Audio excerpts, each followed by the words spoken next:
Are you all right just to crack on now, pal? Or do you want to have a little chit ready to chat go. before? Yeah. Anything, whatever you normally do, I'll play along. No Happy idea days. how it works. Mate, we're just having a chat. That's literally Yeah. all it is. We're just having a chat. That's all. Go through some questions Awesome. and have a beer. Oh, I'm excited. Right. Well, it's Christmas. I've got the Baileys out, you see, so. Happy days. Right, we'll crack on. We'll get going with this. Folks, Awesome. Welcome back to the podcast. This week, we've got Jake from JBL Motovlogs. How you doing, pal? Hello. I'm doing brilliant. How are you, Bruce? Fantastic. Now, I know you've got a little tipple on the go, so shall we crack on? Cheers. Hang on, I'll wait for you. There we go. Slange. Cheers. To your health. What's your poison today, then? It's Brewdog again. I've got... I mentioned it. We just did a live stream. We just did a live stream on TMS channel, on Andy's channel. And they brought that up there, that I'm always drinking Brewdog. They thought the podcast is sponsored by Brewdog. It's not. I have contacted them, believe it or not, but no, it's not. People just send me it. I just have like folk that listen. I'll be complaining. I mean, it's amazing. That. It's free, isn't it? Definitely. I just get these Amazon parcels turn up and there's like a crate of Brewdog in there. It's fantastic. Mrs. Thank you very much. Oh, not another one again. yeah. She's like, where's mine? Keep sending them. Yeah. Definitely. Right. I don't know if you've ever listened to it or watched the podcast on this. That's a silly question. Yeah. Are you that bored at work? The thing is, with at work, I can just pop an earphone in under my screen, so I just listen to it. Music gets a bit boring. Podcasts the way forward. So happy days. Are you all right saying what you do for a living? Yeah. Used to be in retail management. And then I had a drastic career switch, and now I'm an apprentice welder and fabricator. Oh, wow. Yeah, that is a heck of a change. What brought that up? Yeah, I know. COVID. Was it? I had the retail job I was in, left my A-levels to do it because I just wanted some money. Do you know what I mean? I just wanted to go work. Yeah. I was sick of the education side of it. So I ended up working on shop floor, and then I got older and worked up into management, got into senior management. And then with COVID and stuff, it kind of just got a bit, you know what I mean? People are, you're allowed to swear, aren't you? Like, of course you are. People are arseholes. Like, it really is a tough place, public sector and retail with Christmas. And God, it was a nightmare. And I just fancied doing a bit of welding. It's what Dad does. It's family trade. So I ended up getting my own route, and I'm halfway through. I've only just started my apprenticeship on it. So. Right. 23-year-old apprentice. Man, nothing wrong with that. How long is the apprenticeship then? 3 years, and then I've got 40. Yeah, I've got 3 years, and I've got another 6 months to complete my assessment at the end, so they get me ready for it. So okay. Yeah, do you follow? It's quite a long time. Do you follow Tipsy Unicorn on Instagram? No. She's she's a welder by trade. Yeah, but she's a big biker as well. But she welds by trade. Yeah, beautiful welding. When you see people that can really weld, it's like, is ridiculous. Yeah, it's like artwork when you see a good weld going on. When you can do it right, it's brilliant. Oh, I absolutely love it. Fall in love with it straight away. It's just a messy job. Like you just smell all day of metal, but it is good. I enjoy it. I tell you, I wish I got a trade. I wish I'd gone into some form of trade, because when I grew up at school, like in the 80s and 90s, where I'm from, like north of Aberdeen, northeast Scotland, you either went into fishing, farming, or oil. That was basically the three options. And I want rigs. Basically, on the rigs. My father used to work the rigs. He's been oil most of his life, his working life. So that's literally what I was going to go into. I ended up going to uni to do mechanical engineering with a view to going into the oil, and I end up changing and doing civil. Don't know why I did that. And then I've never ever used my degree, but I really wish I'd done some sort of trade for sure. Yeah, it's just nice to have that little bit of backup behind you, you know what I mean? So absolutely. Yeah. People are always going to need stuff, aren't they? That's the thing. They're always going to need. It's true. People are always going to need stuff making. People are always going to need haircuts, and they're the two. Like haircutting is a very underrated one. Like everyone's always going to need a haircut, whether the world's ending or not. Like there's always going to be needs for that. Definitely. My son, he's in the same sort of position as you. Like he left school at 16 and went straight into the sort of commercial world. He's a video editor. Basically, he had my ideal job. He was getting flown all around the world to film and edit. Mostly commercial sort of social media type vids, promotional vids, all that sort of stuff. Quick advertising sort of flash. That sort of stuff. Yeah. He's doing a lot of work with charity organisations and promotional work within organisations and all this sort of stuff. But again, like you, sort of just before COVID hit, about the same time I was leaving the old Bill, he was just like, I've been doing this 6 years now, and he was like, I'm bored. I fancy a change. So he's now boring doing routines. Yeah. And at the age of 23, just turned 24 today. Happy birthday, son. He's happy birthday. He's literally trying to get an apprenticeship as a joiner, as a carpenter. Yeah. And that's what he wants to do. So good on him. I tell you, it's never too late to change. I mean, in the grand scheme of things, I'm still a baby. But for me, a 23-year-old starting again, it's too late. I mean, there's people that have their degrees and they're moving into houses and stuff, but all in good time, you know what I mean? Dude, I don't want to come across as condescending, because I know what it's like when you're that age. You're like, I'm an adult, I'm growing up, and you are. But Jesus, I remember 23. I didn't even start in the old Bill till I was 25, and here I am at 45. I still don't know what I want to do when I grow up. So do you know what I mean? You've got all the time in the world, pal. You've got all the time. I appreciate that. Do what makes you happy. So we've pretty much ran through a lot there. But Jake, who are you? What is JBL Motovlogs all about? And what's the plan? So my name's Jake. I'm not going to say my last name. I know I've told you, but I'll leave that one private. It's my initials of my name. So JBL Motovlogs is Jake Motovlogs. And 23 years old. I'd probably say I've been doing it for about 3 years properly. And then I had a year just trying to figure out, what you try to figure everything out. Your first videos, they're still up, but there is a few private that I have a giggle at every now and again. It sounds so cliche, but I got my camera and I saw what Royal Jordanian was doing, the silent sort of lecture. And I think everybody hopped on that when they started seeing it. And then I tried to buy the little adapter and I tried to do it, and I could never ever buy the correct equipment. I always had botched up stuff, and my videos were just never quite there, and I always wanted them to be there. And then here I am. I just kept buying bikes, and ever since I got the MT-07, that's when I really picked up. And then I noticed I got a bit of an audience. I just started there's no real thing on what I do. I don't let people decide what I make. I just make it, and if people enjoy it, they enjoy it. Most of my videos, if anybody's never seen them, I usually just ride somewhere on the bike, take as many cameras as I can, and try make, like I say, Richie does it a perfect, like this little package, he says, which it's what I do. It's just me for when I want to look back at a trip I did. I have a little package of memories that I have for that day, and people watch it. So that's who I am, and that's what I do. Yeah, definitely. That's a really good point. That is about making content that you want to make and not trying to please everyone else, because I've definitely fallen into a little bit of a trap of that of late. I've definitely felt a wee bit lost of late. Like, like the bike reviews, they get good reviews. Sorry, they get good views, but I just don't enjoy making them. And I've said it umpteen times on here, the whole press pack thing, when manufacturers launch a new model and they send you an email with all the information in, with all the info, all the pictures, all the vids in it, and then you see everybody just jump on it. Everyone releases the same video with the same content, and they get great views. But I remember the first time I fell into that sort of trap was when the Gen 3 Super Duke announced, the one with the fancy nerd light, and they were all the craze of, is it the 890, is it? And then we got both of them.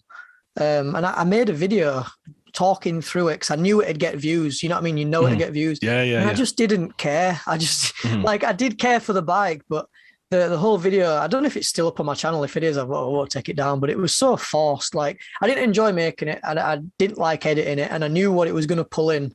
And then ever since then, you get the emails. Like I had one from Triumph about the new, that one, whatever.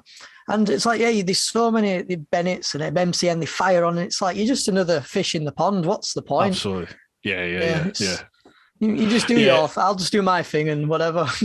Definitely. And as you said, it might take a little bit longer to attract your community, but you'll attract people who sort of invest in you and your content, and they become almost like a better pedigree of audience, because they'll watch the vids. You're not when the you disposable video anymore, are you? You're more of the, so-and-so's uploaded. I'm going to sit down and watch this with a coffee when I go home. Like, you're something people look forward to, instead of, when you're going through YouTube and, so-and-so's, watch 5 seconds off it. Like, I don't want to be that channel. I want to be the one that people enjoy watching. Yeah, set time aside, they sit down, they watch, and they'll hopefully watch as much of the video as possible. That's the biggie. That's the biggie for YouTube. My average view duration's going up in the past 6 months. It's gone up at least 2 minutes. But in terms of YouTube, an average, that's brilliant.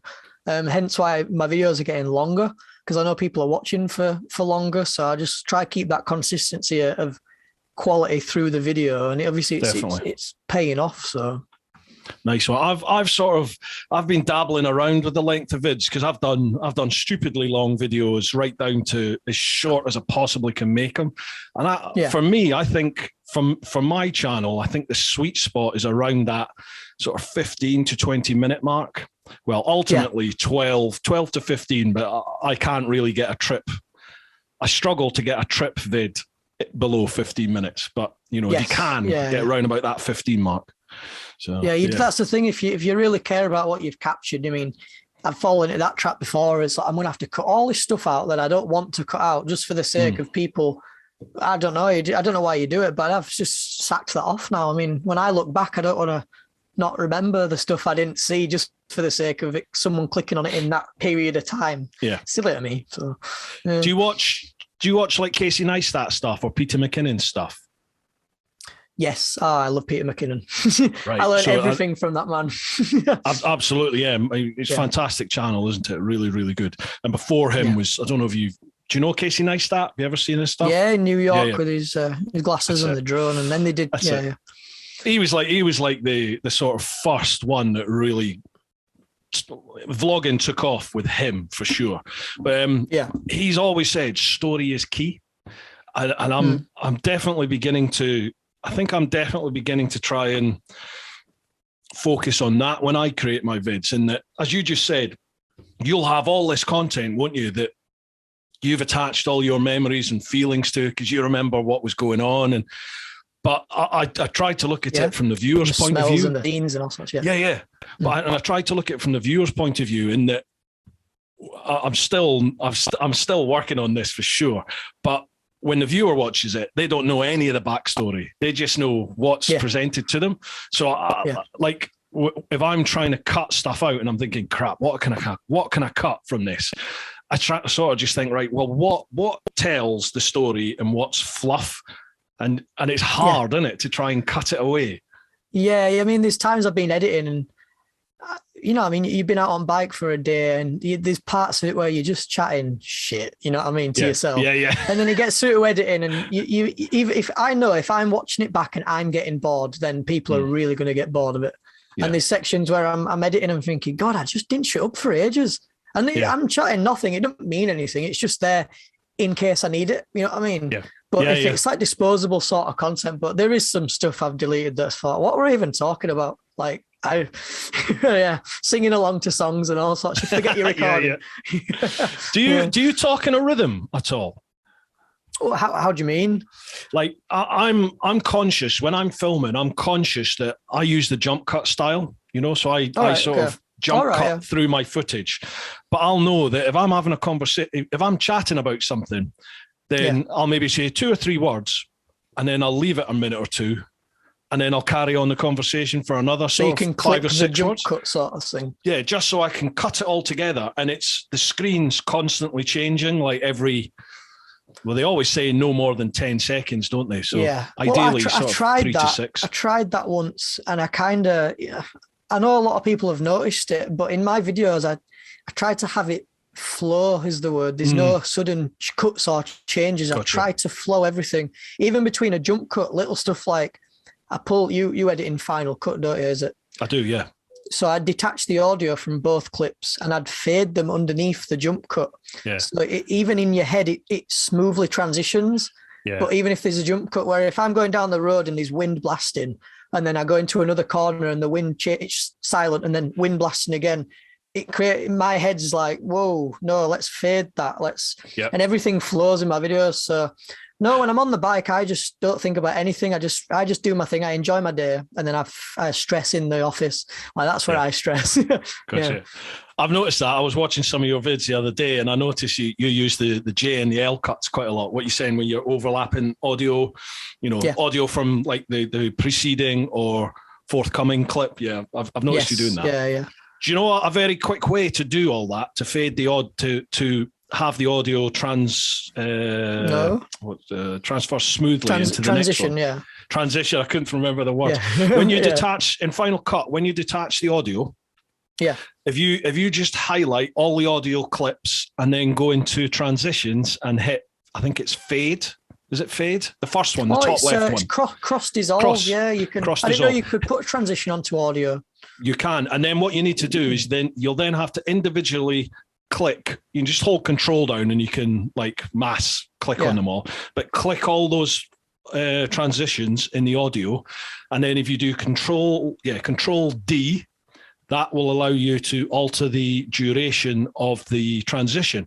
And I found anywhere between 15 and 20 is the best one on that. So type 15 or 20, and then you just have to have a little listen, because it will use a little bit of the next clip and a little bit of the one before, and it will sort of cross fade into the two of them. You know? Make them. The thing is, that's the thing with videos. It's something when I watch people that starting out motovlogging and stuff, like they focus too much on the video, but I think it's 70% audio.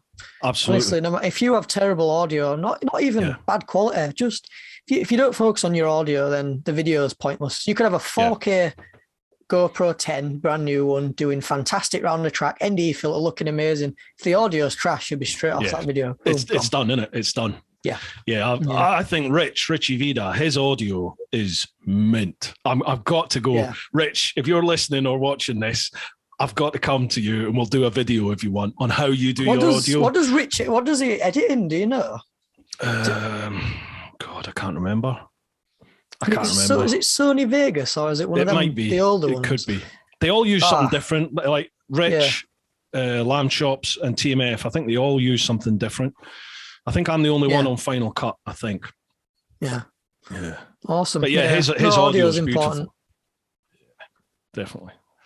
Right, dude, how about we start on the questions and then see where it takes us? Brilliant. No issues. Lovely Let's have a go. Let's see what people have thrown at us today. Right. Well, as usual, we'll head over to the clan on Patreon. So it's patreon.com/TeapotOne. First one, Rob Bignell. Great to see you back on the podcast. Question to you both. Well, sorry, that was to me because the podcast has been a bit hit and miss of late. Cheers, Rob. A question to you both. What would you like the government to do to encourage more people onto motorcycles, as we cause less congestion and are way less polluting than other forms of transport? Keep up the good work. Good question, man. That's a good question. Go on, Em. What's your thoughts on that? What would I do to help the government? It's hard because I can't imagine every single person riding a bike. I mean, you have to think of it. I get it practically, but reality of it, you're not going to get a 17-year-old lass. There is some, like, I understand that, but the majority of 17-year-old lasses are not going to put on full gear in the rain and gonna go ride to work. Like it isn't going to happen. There's too many walks of life and there's too many different people. Like if you're a motorcyclist, that's who you are. That's how you're born, and you just can't make everybody into one. If you was to at least give them a glimpse into the worlds we sort of live, maybe anything on the theory test, maybe show a helmet photo, what a biker sees. Anything that just kind of gets them into the helmet view of a biker maybe would help. I saw once somebody said we should compulsory make people do a CBT. Again, maybe the theory side of it, but practically people are always going to want to get on a motorbike. It just ain't going to happen. Yeah, that's true. That is true. I think more can be done for sure. I think. Yeah. I think first and foremost, we need people in the government who are pro-biker, because there just doesn't feel like there are any pro-bikers. Doesn't feel like anybody's pro-biker in any sort of power. Nobody seems to. Which just doesn't make sense, because if we just take London, for example, congestion is absolutely ridiculous. And without wishing to get political, the mayor has just crucified the city in terms of public or private, sorry, should I say, transportation. It's if you drive a car in London, good luck. And even on the bike, I knew before I left the old bill, even commuting within central London was becoming harder and harder on a bike, because they were like physically making the lanes narrower and narrower. Nowhere to filter, even if you wanted and raise to, platforms either side. So you just couldn't. Sometimes you just couldn't filter on a bike. So I think stuff like that needs to be looked at. Insurance needs to be looked at, because that's just insane. That's a major, youngsters. Especially for young people. Yeah. Insurance. That's why. I mean, I've been asked up 10 times about, why is younger generation getting into motorbikes? And it's like, have you had a look at an insurance? Have you ever gone on to compare the market as a 18-year-old and put yourself in them shoes and tried to get insured on a CBR 125? It's silly money. People don't even make that much a month. You know what I mean? It's stupid. So you might as well just crash it and get another one. That's a ridiculous thing, though, isn't it? It almost forces some people to, not get insured, just because, as you said, the finances don't make sense, do they? So that needs to get looked at. Bike prices themselves. Well, I mean, when you're just starting off, everyone wants a new bike, but let's just think about it realistically. You're going to crash it. Off getting a second, third, fourth hand bike, because chances are you're going to have a spill or two on it. What else could we do for it? I think the profile of biking needs to be raised in the media, definitely on telly. I mean, I'm saying on telly, but the youngsters these days watch TV. I think everything's maybe on social media. Yeah, but then it's like, you could try your best on YouTube. I mean, I'm trying to help. I'm trying to do my bit for the younger generation, but the people I follow on Instagram, my sort of age, don't ride how I ride, and I understand why insurance is so high, and I get the other side of it. So in a way, they're shooting themselves in the foot, but it's the same in all walks of life. People are making it worse for people. It's not their fault. I mean, I've seen these people my age, especially when I had the MT-07, I were in various owners groups. There's a main one, and then there's some smaller ones, and people ride them like this wheeling. And I know your view on wheeling. It is a good skill to have, and then there's doing it in silly places around silly people, and it's just not even a good. No gear, no idea. There's a time and a place. There is definitely a time and a place for that on the public road. I can't. What's the word I'm looking for? Endorse it. I can't endorse wheeling on any public road, but there is a time and a place, isn't there? If you're in the arsehole of nowhere and there's no one around, the road's nice and good condition, it's a nice day, there's no traffic round about you, you've got loads of vision, then in my eyes, I don't think it's the end of the world if you pop a nice wheelie, if you know what you're doing. That's where that's where you should practice. But if you was to choose to do a wheelie, and if that's where you want to do it, that's the place to do it, because one, there's no cameras there. You're not going to get in trouble. Town centres and stuff. I mean, the cameras we get, there is people. Everybody has a camera, and ever you walk through a city centre, there's probably about 6 cameras facing at you, no matter wherever you are. You can't even do anything without being recorded. Never mind doing something illegal. Like, people are brave. So. And it's not just that, it's that, I am a big advocate of wheelies in terms of, if you can wheelie properly, then I believe you have more control of that bike than someone who can't, just because I know the skill level it takes. However, and this is the point that really has to be made, no matter how good you are at wheelies, you could be Graham Jarvis, right? You could be just a god on 2 wheels. But if you're wheeling in a built-up area, you just need someone to step out, and you are in no way ever going to be able to stop. Punctures, anything. If you wheel it down, you will never be able to react. as quick as you could with two wheels on the floor. And that's what you just can't, you cannot justify wheeling and burnouts and everything. Well, that I think I people watched the 44 Teeth video on insurance on wheelies were brilliant. I mean, hands up, I learnt to wheelie my MT-07. And once you can do it, you want to do it everywhere. Like you do want to do it because you want to show people that you can wheelie.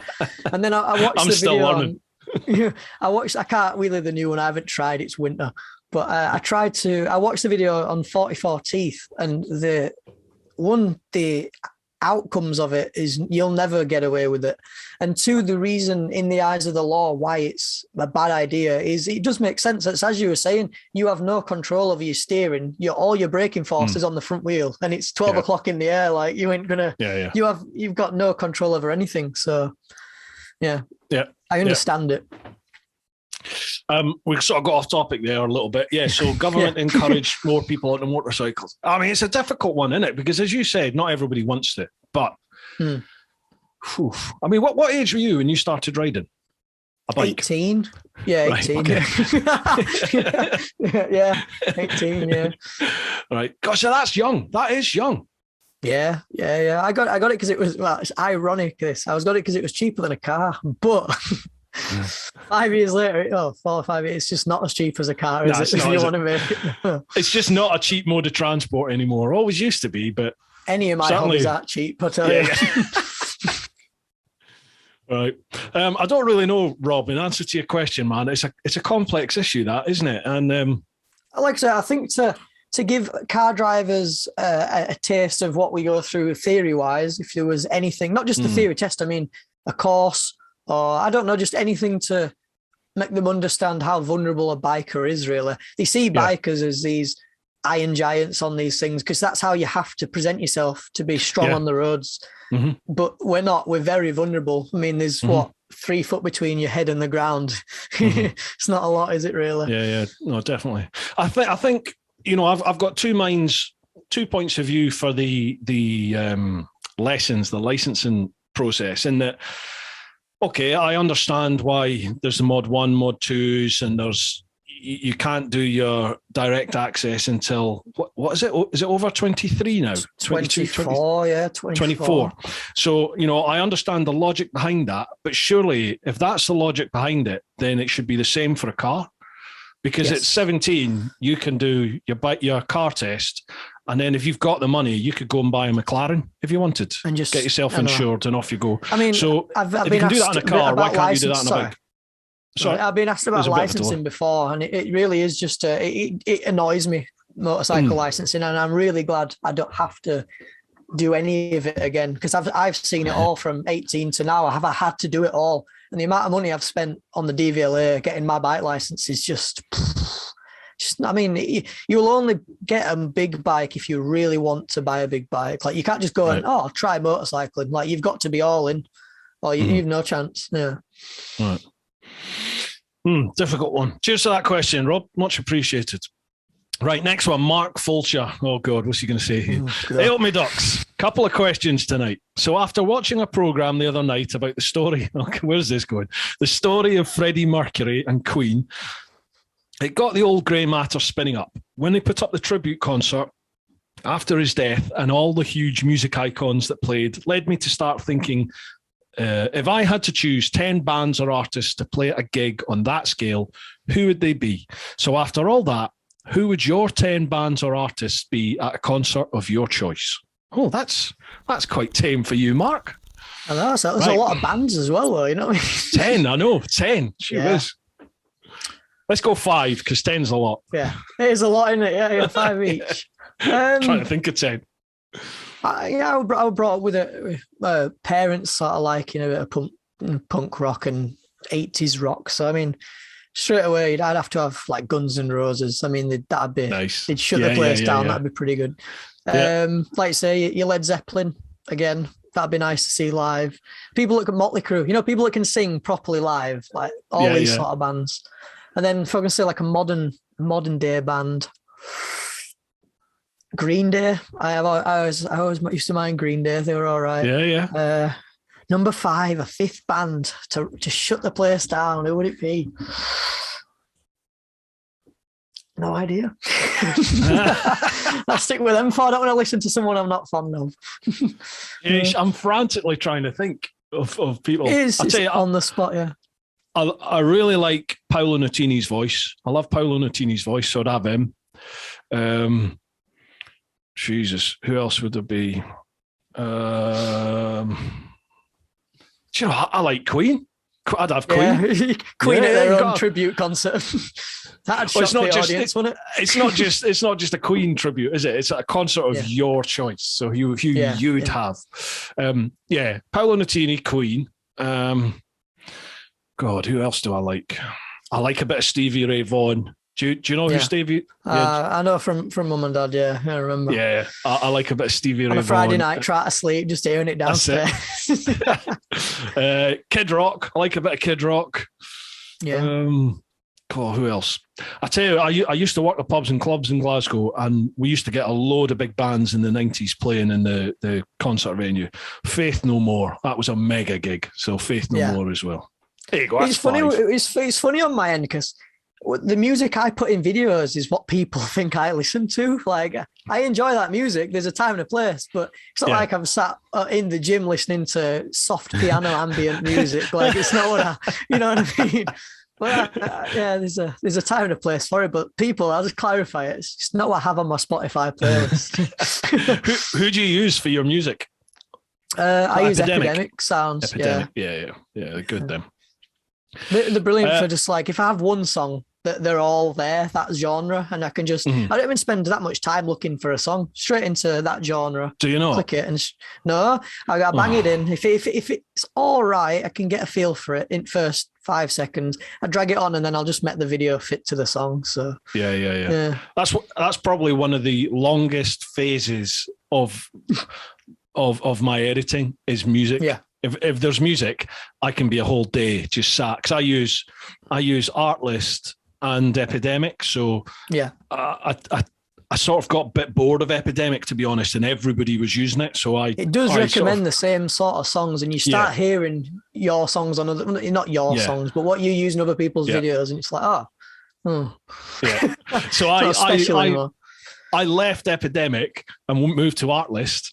And then all that happens is, because you've used Epidemic in previous videos, you start getting copyright claims because you're not part of Epidemic anymore. And I was like, but I've since found out that isn't the case anymore. Now you can do that. But so you're licensed to the songs you've had on that subscription, sort of, is that how it works? Right. Yeah. But now it doesn't matter if you're no longer with Epidemic. Your videos in the past that used Epidemic, they're fine now. But going back a year or two, that wasn't the case. So but I've found Epidemic sort of upped its game. I think their music's pretty damn good now. So I just run the two of them side by side at the moment. Right, Fulcher's got a second question. Is it just me, or have you both also found yourself touching yourself inappropriately looking at the new Triumph Speed Triple RR? Keep up the good work, gents. Shiny side up. What do you think of the new RR? Don't like it. People are going to kill me for that. I like what Triumph are trying to do. They stand out, you know what I mean? They're that premium sort of retro kind of vibe. But then the new, is it the Speed Triple? That's the big one, isn't it? I get the Street and the Speed mixed up. So the new Speed Triple broke through that barrier, I thought, and it looked gorgeous. It fit in finally with these new hyper nakeds. And then when I saw them announce that, I thought, this is going to look epic. Like, this is going to be the next H2, this thing. And then I just saw this, like, dustbin fairing, and I was like, back end of it's really nice, but I'd like to ride one, but it's not my cup of tea, I'd say. It's a nod to that sort of retro styling, isn't it? On the fairing, it's It reminds me a little bit of like the Super Veloce, the MV Augusta Super Veloce. I don't know. Yeah, that front end is it's like an R9T sort of BMW kind of front end. It's It's not a sports bike front end. That's what I never really understood. Like, have you ridden the new Speedy, the 1200? Speed Triple? No, I've never ridden any. I had an email. I contacted a Triumph the press guys, because I know they're really good. They're kind guys. Yeah, And I had a lot of back and forth emails, and I organised to get the Trident because when I had the MT-07, the Trident come out and it was like to head against the MT-07. And I still have it somewhere to currently be sent out along with the Street Triple and the Tiger 800. But I'm probably thinking it'll be next year now. But still interesting to ride them. But I haven't ridden the big one though. Yeah, Triumph are, they are probably the one manufacturer who head and shoulders above the rest, I'd say, are really embracing social media. They're all starting to come on board, but Triumph is right on it. Yeah, I mean, you just everyone seems to be getting the Triumphs, and they're really pro anyone that's got any sort of social media presence for sure. It's nice, the new 1200, but I just found it a little bit more committed a ride than the 1000. I actually, for the road, I preferred the 1000, which is weird because I thought I would prefer the 1200, but it's just but more power doesn't always mean a better bike. It's all personal preference. Whoever's watching this, it might be the best bike in the world to them. It's just, it's not for me. That's all it is. No, I get you. It's very personal, isn't it? Pardon me. Right, next one. Ollie Rye. Gents, how are we doing? I have, would you rather, one, you don't have access to vehicles, would you rather run everywhere at 100 miles an hour or fly at 10 miles an hour? Oh, that's a good question. It is, isn't it? Run everywhere. But putting aside my fear of heights, I'd still like to fly because you'd see so much more definitely. than you'd think. Like that, to be honest, that's quite an easy question, actually. Yeah, I'd fly everywhere. Is it though? Because if you can only fly at 10, do you not think you'd get a little bit bored? I know you're flying.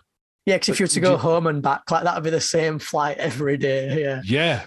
And what if like there's a big fuck off eagle that's taking a fancy to nipping your bollocks? Yeah. You can't outfly them at 10 mile an hour, can you? Then again, running at 100 mile an hour, I mean, I'm not very... I'd hit something. I know. I'd be straight out and drive, bang, straight into a lamppost, like Coyote Wilds. And you never see anything either. At 100 mile an hour, you're not going to see everything, are you? I mean, for work, it'd be nice to get out of bed 2 minutes before and just straight to work. I mean, that's what a bike's for. Brilliant. That's a good question, Ollie. Yeah. I think it would be fly, because everyone wants to fly, unless you're scared of heights. Yeah. He says, keep up the amazing work. Cheers, Ollie. Thank you very much. Thank you. Next one, Charlie Callard. How you doing, Charlie?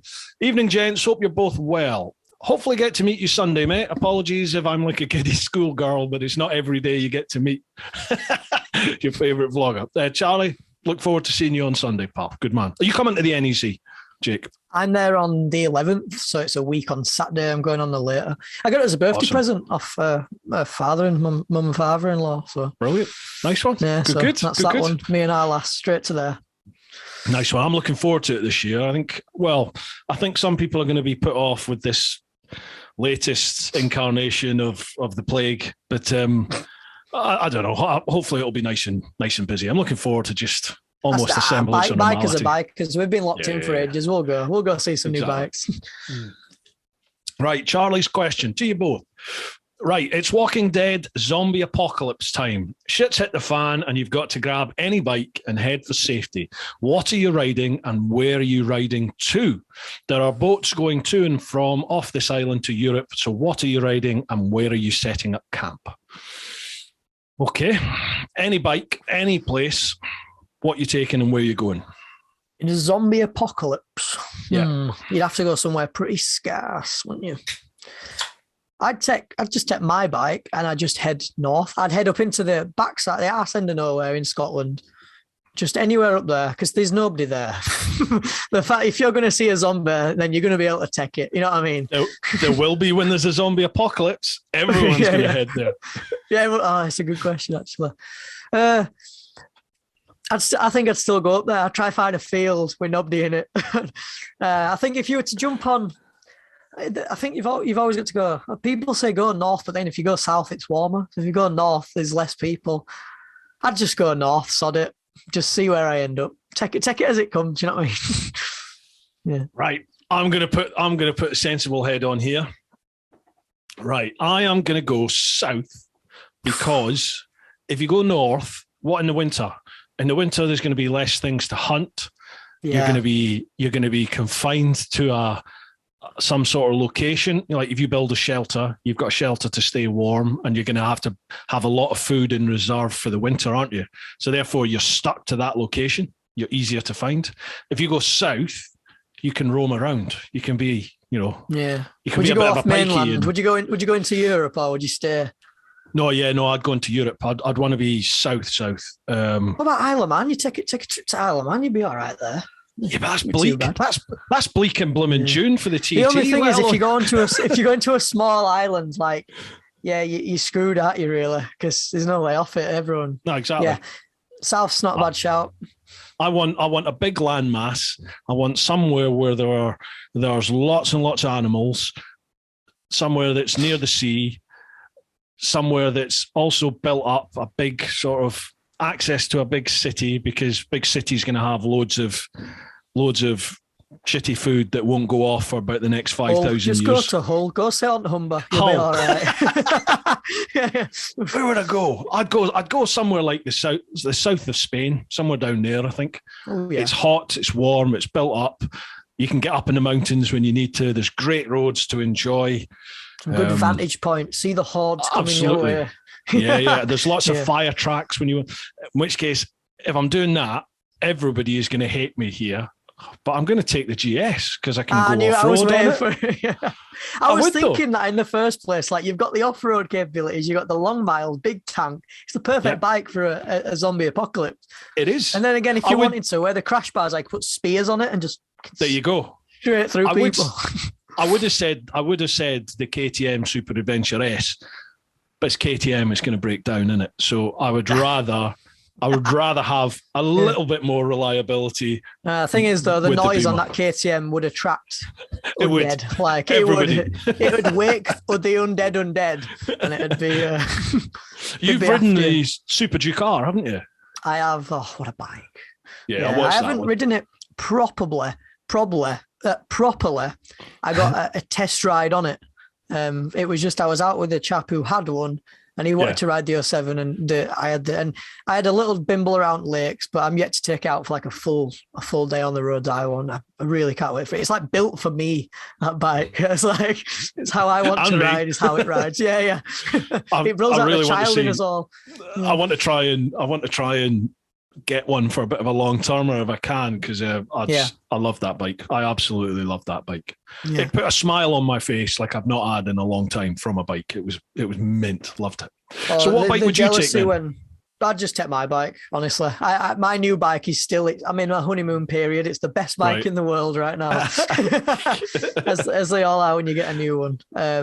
But practically, like I was saying, at GS, it's a perfect bike, but it's just too big for me. If I crashed it, I won't be able to pick it up. I'll get eaten. Like, maybe the Tracer. Yeah, the Tracers, maybe. They're all right. Mm-hmm. I was halfway there to getting a Tracer this time. Oh, no, I'll tell you what. I take the BMW F900 XR. That's like a nicer version. It's a cracking bike, that. Love it. Be all right with that. Right, okay, I get you.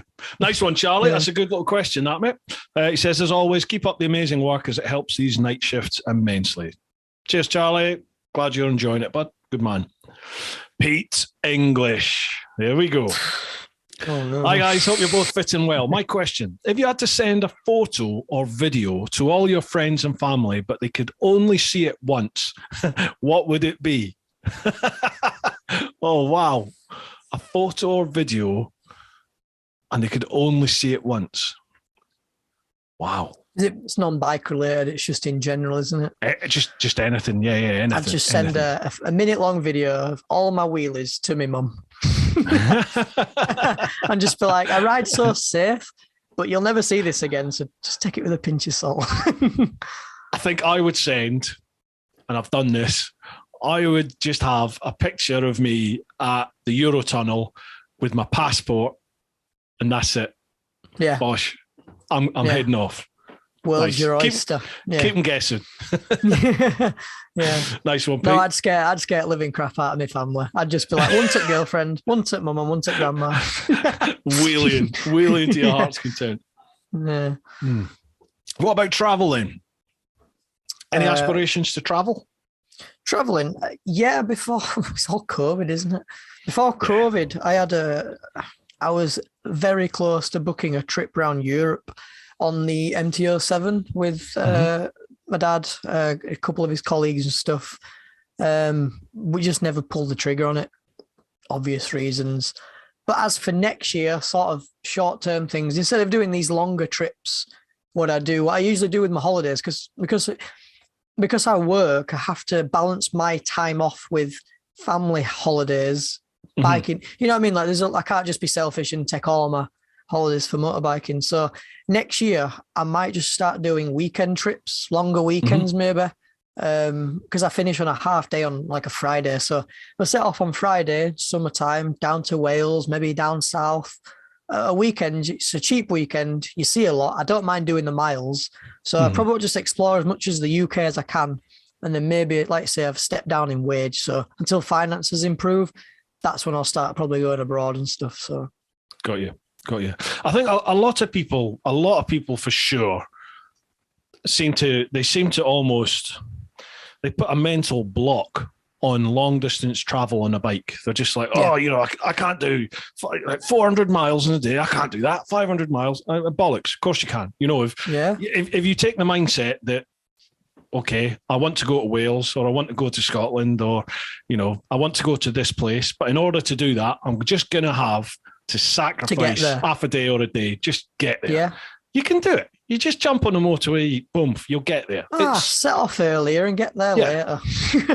Well, exactly, yeah. And if you've got the luxury of time, take the twisty route, just whatever. Yeah. But you can do it. I mean, Jesus, I rode to blooming Switzerland in the day. You can do it. You just sacrifice it, get down there, and then you've got all of that to play with once you're down there. Yeah, you've got your time then to do your stops, then to do your vlogging if you are filming it. Like, Scotland and stuff where I am, I know it's really far up for where you are, but for me, it's still a stretch. It's a good 5 hours to the border sort of thing. And it's like when I did my Isle of Skye tour, I give myself 2 days more than I did the previous year. But in the first day, I just hammered the miles. It was horrible. I really didn't enjoy it. But when I got there, I had so much more time to stop where I wanted to stop and look around. And you really thank yourself in the end, but you've just got to put yourself through that little bit of pain just to get up there. Yeah. I get asked all the time, how do you do like the endurance riding? How do you do 1,000 miles in a day or all this sort of stuff? I still don't know how you did the Sinis one. That was. Honestly, it nearly broke me. That's probably, I would say, physically and maybe even mentally, that's the hardest thing I think I've done on a bike. It was the sleep. You slept on the bench. Oh yeah, you don't feel vulnerable. No. I could have not done that. Good luck if you want to do anything. I remember watching that with my missus, and she was like, "Bruce is mad. He's mad." He's like, but then again, she went, "If I'd have seen Bruce sat on a bench asleep, I don't think I'd have approached him either." Nobody comes anywhere near me. Yeah, there was one bit. Fair play to you. I literally in Wales after I'd done St David's. I was really knackered. I was really cold and I was really knackered. And I was in the middle of like a tiny little village in Wales. And there's a petrol station. I thought, all right, I'll get a coffee. But it was all shut. I got there and it was just closed. And I was like, I've got to stop because I'm going to fall asleep on the bike if I don't. This is ridiculous. So I ended up in the pissing rain, literally just like going round the side of the petrol station and just lying on the ground and going to sleep. But when you're tired, you'll do that. And you only need like it's a 20 like minute, it's half like when hour you're drunk, micro isn't it? You can sleep anywhere when you're drunk. So yeah, I suppose.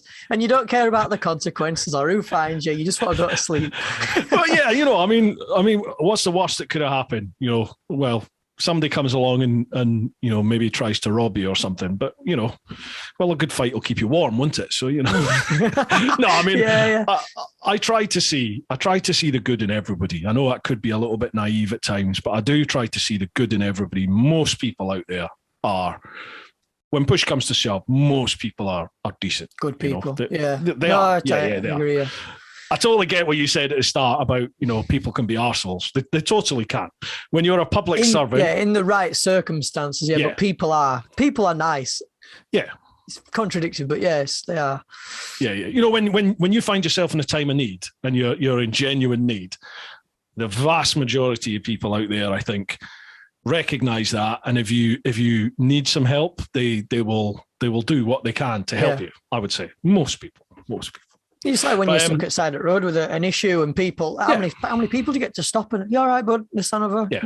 People understand that it's compassion. Definitely.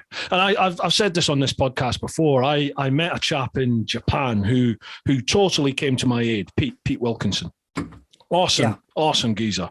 I crashed in Japan and I was with a couple of his mates, and they were like, don't worry, our mate's got a truck. He knows his way around spanners. We'll get him out. And he literally came, picked me up, and I lived with him and his family for like 3, almost 4 weeks. And he was just an amazing guy. And I'll never forget, like, just living with him for that time, and we'd be out driving from place to place, getting bits for the bike and stuff. And he would always, if he saw anyone stopped at the side of the road, even on the motorway, anywhere, he would pull over and he'd jump out and he'd be like, you all right, mate? Can I help? You know, do you need a hand with anything? And I just thought, that's a great attitude to have. And I try to do that myself now when I can. Yeah, definitely. Yeah. Well, I think that's, if you see something like that, sometimes you feel you not need to do it, but you just think that's a good trait to have that. I take it on board. Sort of stuff you see. I mean, there's all sorts of stuff you see day-to-day life. You think, oh, that were kind. And then next time the opportunity arises, you end up doing it because it's how it is, isn't it? You're a human. Yeah. I've become a bit of a hippie as I've got older, and I firmly believe in karma. I think, you pay it forward and it'll come round again. Eventually it comes round, and, if you've been good to people, that gets paid back to you at some point in life. It comes back. And if you've been an arsehole, prepare to get a boot in the nuts. It'll come back. It's coming. Yeah, it will come, definitely. Right, next one. Cheers for that one, Pete. Next one, Mark Keenan. How do? Question. What is the sexiest and least sexy name for male and females? Jake's obviously the sexiest. So, cheers. Thank you. I'm really Richie told me to say that. No, I'm joking. I still at the end of that, brilliant. Least sexiest and sexiest. God. For men, I can't even say it because there's going to be people that are called. I'm going to say it. Take it with a pinch of salt. Keith is just the flattest name. Like, it just is a flat name. Does it not get you hard? Keith doesn't get you hard. It just keeps me like a sock, you know what I mean? Keith. Sexy names. You've got to go with a stereotypical, like, American, haven't you? Like Chad or Tyler or something. I hope somebody's watching. This is going in the trailer. Brilliant. It's all right. Yeah. I like Chad. Yeah, I'm really into Chad. For women, it's like women. So but I've got to admit, right? If someone says the name Audrey to me, I'm not thinking in my head. I'm not thinking, babe. She is going to be a sweetheart. Yeah, well, to somebody she might be. There's like you say, it's always. Yeah, I think you've got to think of the older names, haven't you? You've got your Deirdre. It's not. Yeah. Deirdre.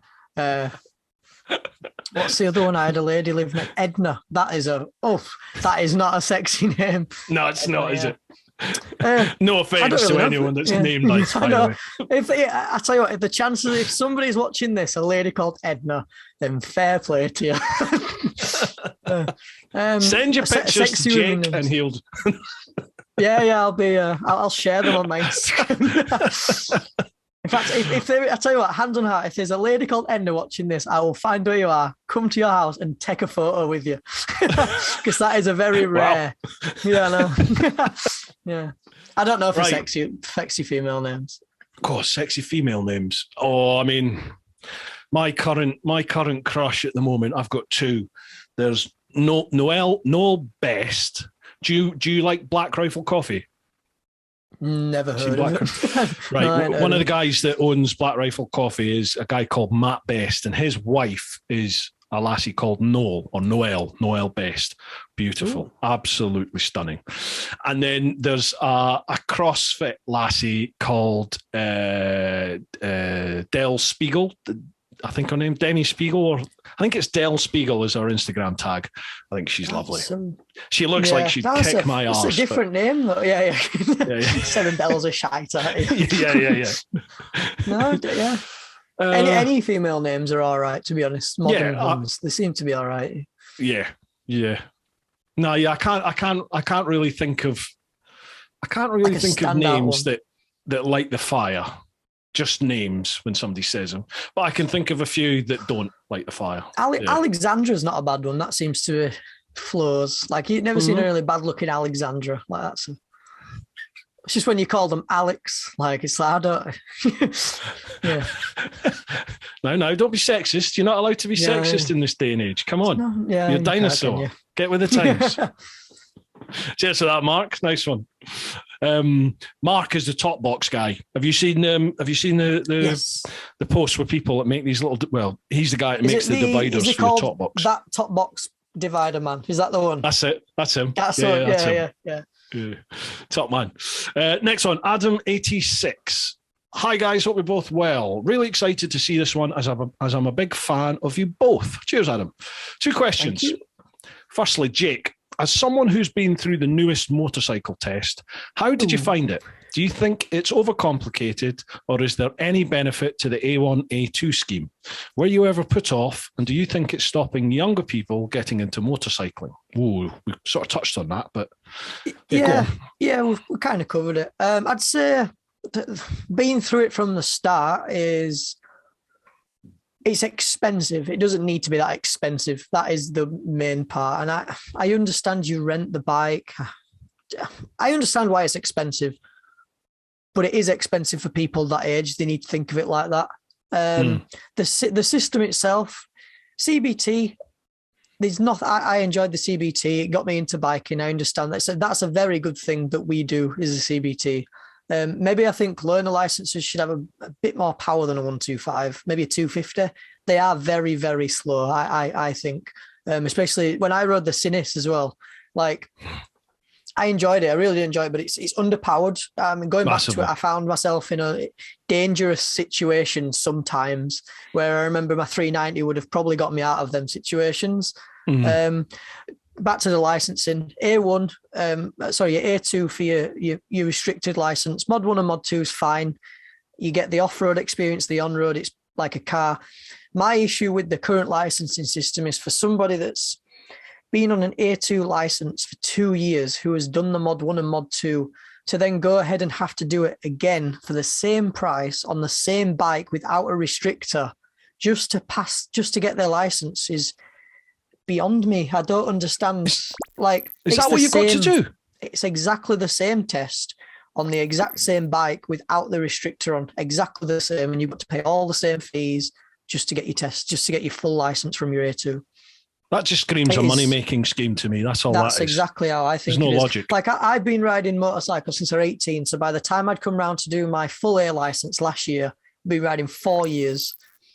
And I'd been on my A2 for 2 years on a restricted bike. I did my A2 test on a Z650 with a throttle restrictor on it. And then I did my full A license on a Z650 without a throttle restrictor. It was exactly the same for the slow maneuvers because you don't go above. It's just the same. It's throttle control. Yeah. So that was silly. And then on the road, again, you just don't use all that power in your test. You don't really use all that power unless you have to. So I don't really understand the point in it. And I've seen so many people near my age, or maybe just a couple of years younger now, who can't afford to take their full A license, who take restrictors off motorcycles because they can't justify spending that much money to get their license, and then have to inform their insurance that they've got an unrestricted bike, which for then the premium to go up. Like, why would you not just keep your bike you've got, take the restrictor off it and risk? Yeah, it's a tough one because it's a funky one. Let me get this right then. So this is below the age of 24. So below the age of 24, you do your CBT, then you have to do A1, then your A2 on a bike that is restricted. You don't have to do A1. A1 is a full license for a 125, I believe. So you can ride around on a restricted license, but only up to 125cc without L plates.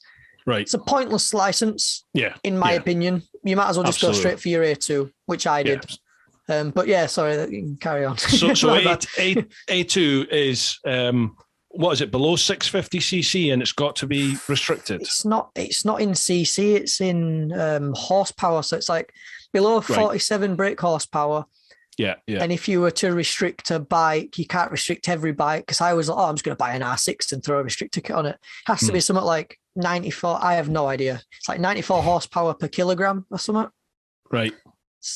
Yes, that's why you can restrict an old like hyper motard and an old GS because of the way the engine delivers its power. But if you were to try restrict an R6, you've got no chance. It's too fast. Okay. Yeah. So you get your A2 license when it's restricted, and then how long does that cover you to? How long have you got to have that for? So you can only apply for your A license once you're 19 years of age.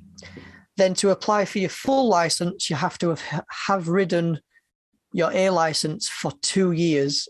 So the only way you can get a full unrestricted motorcycle license is if you're over the age of 24, which you do your direct access, or you've ridden on an A2 license for 2 years. That's the only way you're going to get a full license under the age of 24. So the maximum age is probably about 21. You'll never see anybody on a full license under 21.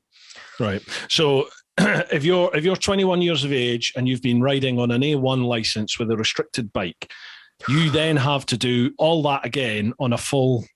You've got to pay and do it all again on a unrestricted bike. Yes. That seems ridiculous. But that to be honest, if you was going from A1 to full A, that makes a bit more sense, because you're jumping from a full 125 license to a full unrestricted license. Where it gets me is the A2 to A. Like, that's where you're jumping from 47 horsepower to unrestricted. It's very confusing.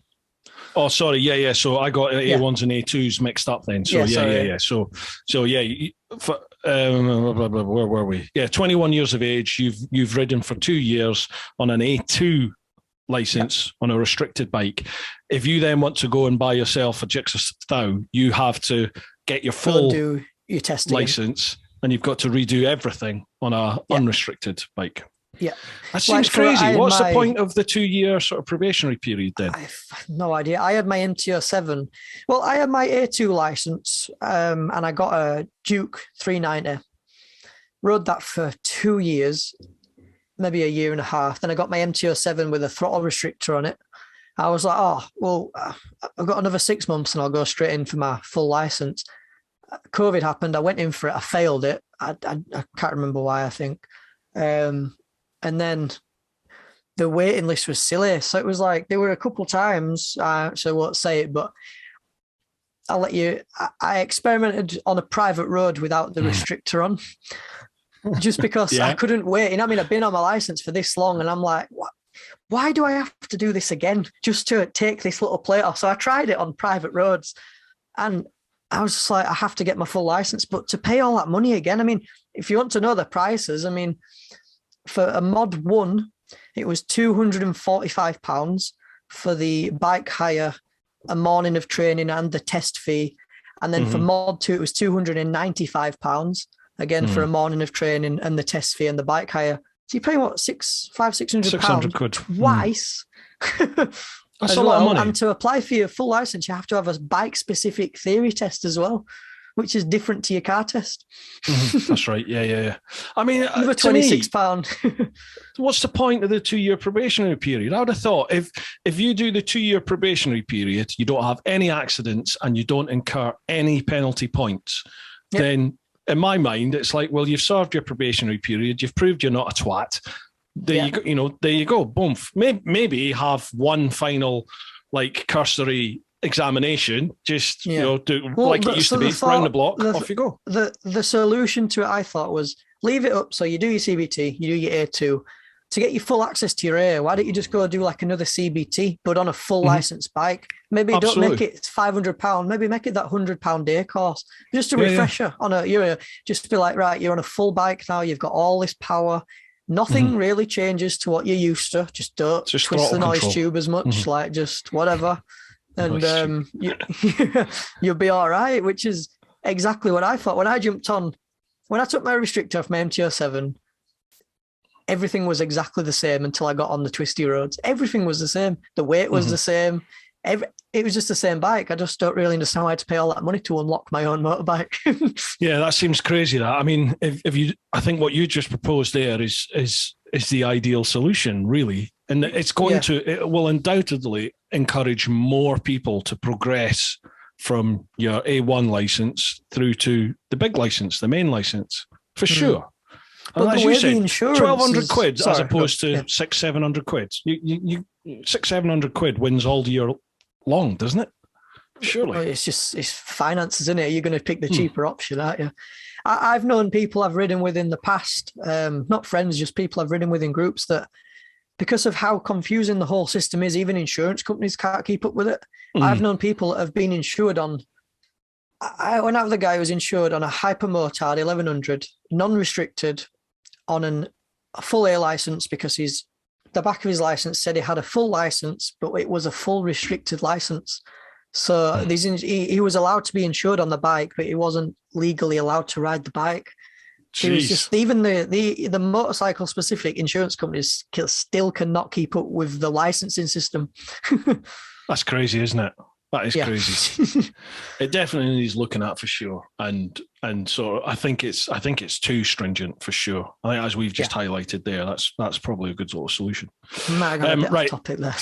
Sorry, no worries. Yeah, Adam's got a second question for us here. Adam 86. Secondly, could we see a Teapot and JBL collaboration in the future? 100%. I'm well up for it if you are. I would happily ride all the way down there to explore some roads down south. I've never been down there, so I really would like a tour. You don't want to. It's bollocks down here. There's just nothing but the roads are shit and they're full of cars. It's crap. We'll come up to you. We'll go north. Yeah, we'll be all right. We'll do Wales. Let's go Wales. I told you, going north is the answer. There's no zombies at the moment. Wales would be a good shout. It'd be all right. I mean, you have a fantastic eye for photography. Fantastic eye. Folks, if you've not checked out Jake's Instagram, make sure you head over there. There'll be links down below if you're listening to the podcast, check out the show notes. If you're watching the vid, have a look in the description. There'll be links to all the socials there. But on his Instagram, I mean, I would say over COVID, your photography has just gone up a whole new level. I don't know what you've done. I don't know what happened, but your pictures went from, oh, that's a nice picture, to, fuck, that's a good picture. Yeah. You know what I mean? What happened? Tell me. I got all the way back to when I first got a camera, but got the camera. I just played with it. I wanted a camera just because it was better than my phone. This, that, and the other. I took it with me on the bike. And then I had the 700D Canon. It was the like entry level sort of camera. And it was kind of like your 125 of cameras. You just got to learn the basics before you got on your super bike.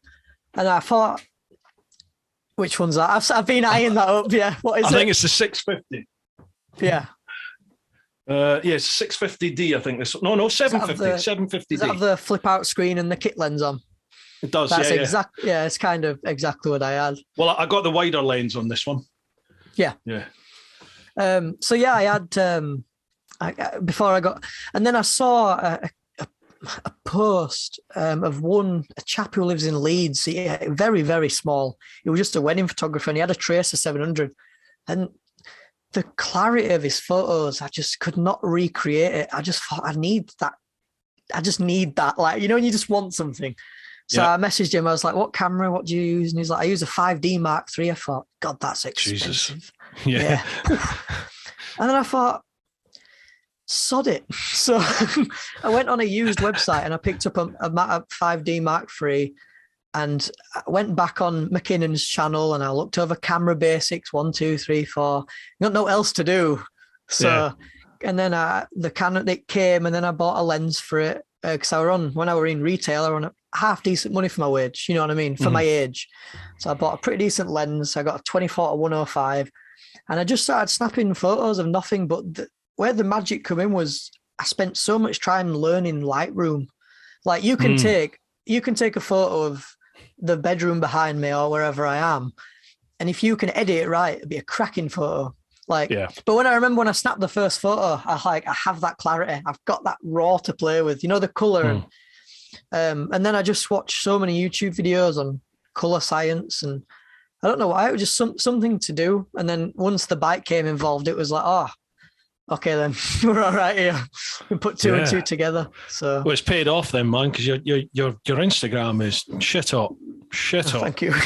Love it. Absolutely love it. Yeah. I mean, do you shoot in RAW then, or not?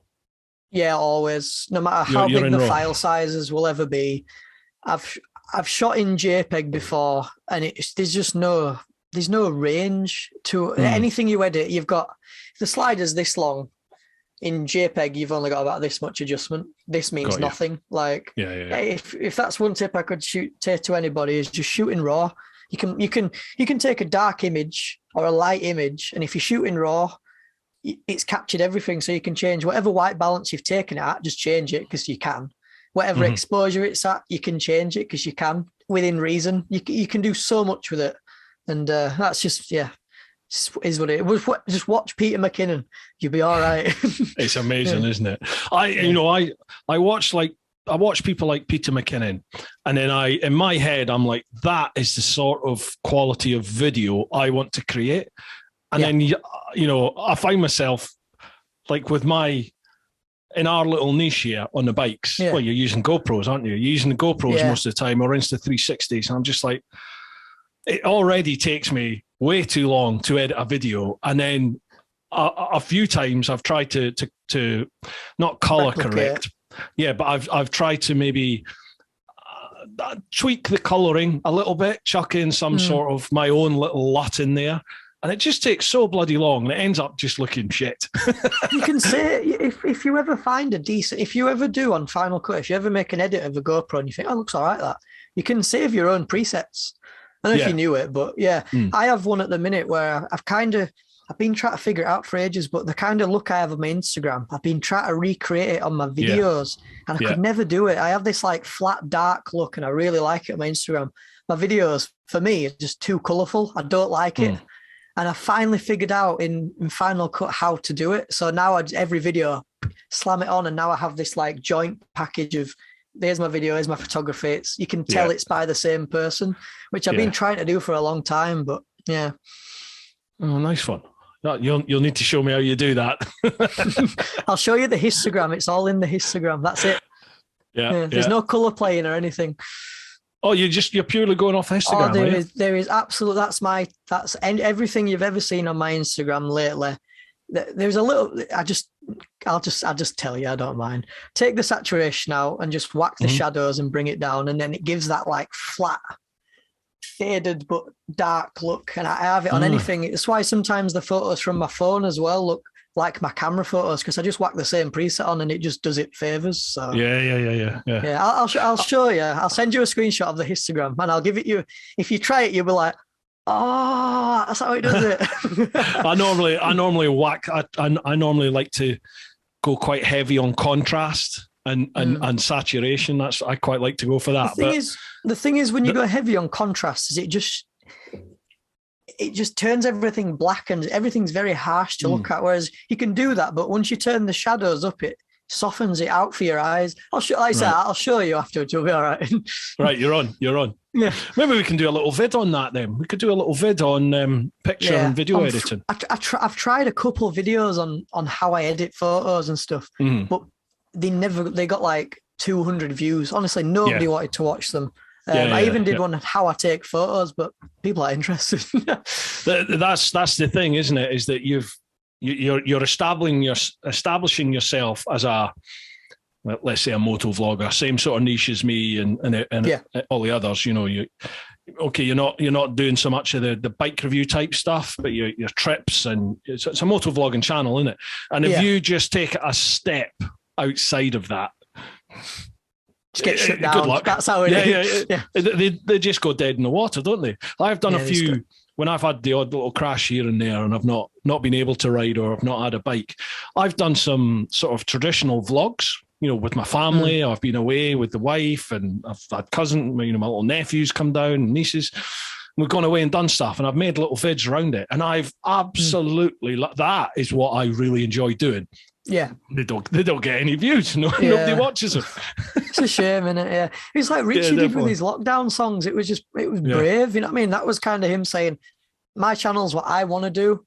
And I don't know how the views did, but that were brave to upload for so long on something that wasn't what his channel was. Yeah. Yeah. But Rich, I mean, you saw it. You were at Wild Bad Weekender there. Rich has a very, very devoted and engaged following. Do you know what I mean? He's got a community, that, isn't it? Yeah. Totally, yeah. It's enviable of it. He's got a very, very good community thing going on there, and people invest in him and his channel, and they know he's a musician. You know, he is, and he's a shit hot musician. So I think he's good. If anyone's not seen Rich live, he's always tinkling on any instrument. Wait, he's always tinkling on an instrument. Is Rich. It's not always his own. So I think if he produces some content where there's no bikes involved, but it is music, it's still him. That's still him. It's his little brand, isn't it, that he's got going on, for sure. But it is hard, definitely. Right, cheers for that, Adam. Next one, Crazy Legs on a Bike. Love the podcast. Thank you very much, pal. Good to have you back. Roger White. Good evening, afternoon, or morning, gentlemen. Hope you're both well and enjoying this awesome winter or autumn weather we're having. The big man, Santa, will soon be coming to your house and delivering your presents. But what could they be? Merry Christmas, everyone, from all of us at the Influencer Store. Keep smiling, keep living your life, rule your own world. So, what's Santa going to bring you this year? Well, what does Jake want, and what is Santa going to bring is a different one. What does Jake want? Just a happy Christmas to Influencer Store. They've been chatting with them back and forth lately. They're lovely people. Met them at Wild Bad Weekender as well. Nice. Honestly, really nice guys. And as for your question, if there's something, the one thing I want at the minute, which everyone is banging on about, and I've seen it, is the Supreme coating. That looks like the best thing. You've had it on your GS, and I am so jealous of it. Like, it looks, I think people who follow my Instagram know how much I clean my bike, and to make that any easier, I like that. Right. Okay, then. I will give you one bit of advice here. Yeah. Use my mate Pete. Super Shield Auto down in the south. I got speaking to him at Wild Bad. He was a cracking guy. He is. Do not use the one up in Sheffield, the main one up north, because Pete taught them how to do it on bikes. Pete delivers a way better service. I'm probably going to get done for libel here, but he does 100%. Yeah. He had to teach them how to do it, and they still don't do it anywhere near what he does. So I will introduce you to Pete, and if you want to do something on your channel with it, I'm sure he'll do you a deal for sure. Right. Oh, honestly, I'd love it. I saw them at Wild Bad, and if anybody saw me at Wild Bad, you know I did not leave that Triumph side from start to finish. I watched that thing go from dirty to... Even when they were Rich were talking and stuff, I was still stood at the back of the room watching him polish them pipes with a bit of autosol. Like, how's he doing that? Just trying to take tips. It was brilliant, and it looked awesome. If anybody's not really seen it, you'll probably tell you yourself. It's next level. People go to me. I think it's something like 300 odd quid. I think to have it done. And they're like, I think it's just 300 quid. Flat. Oh, is it 300 flat? They're like, oh man, that's crazy money. I can get it for like 50 quid off of Amazon. Or my mate will do it for 60 quid. Blah blah blah blah blah.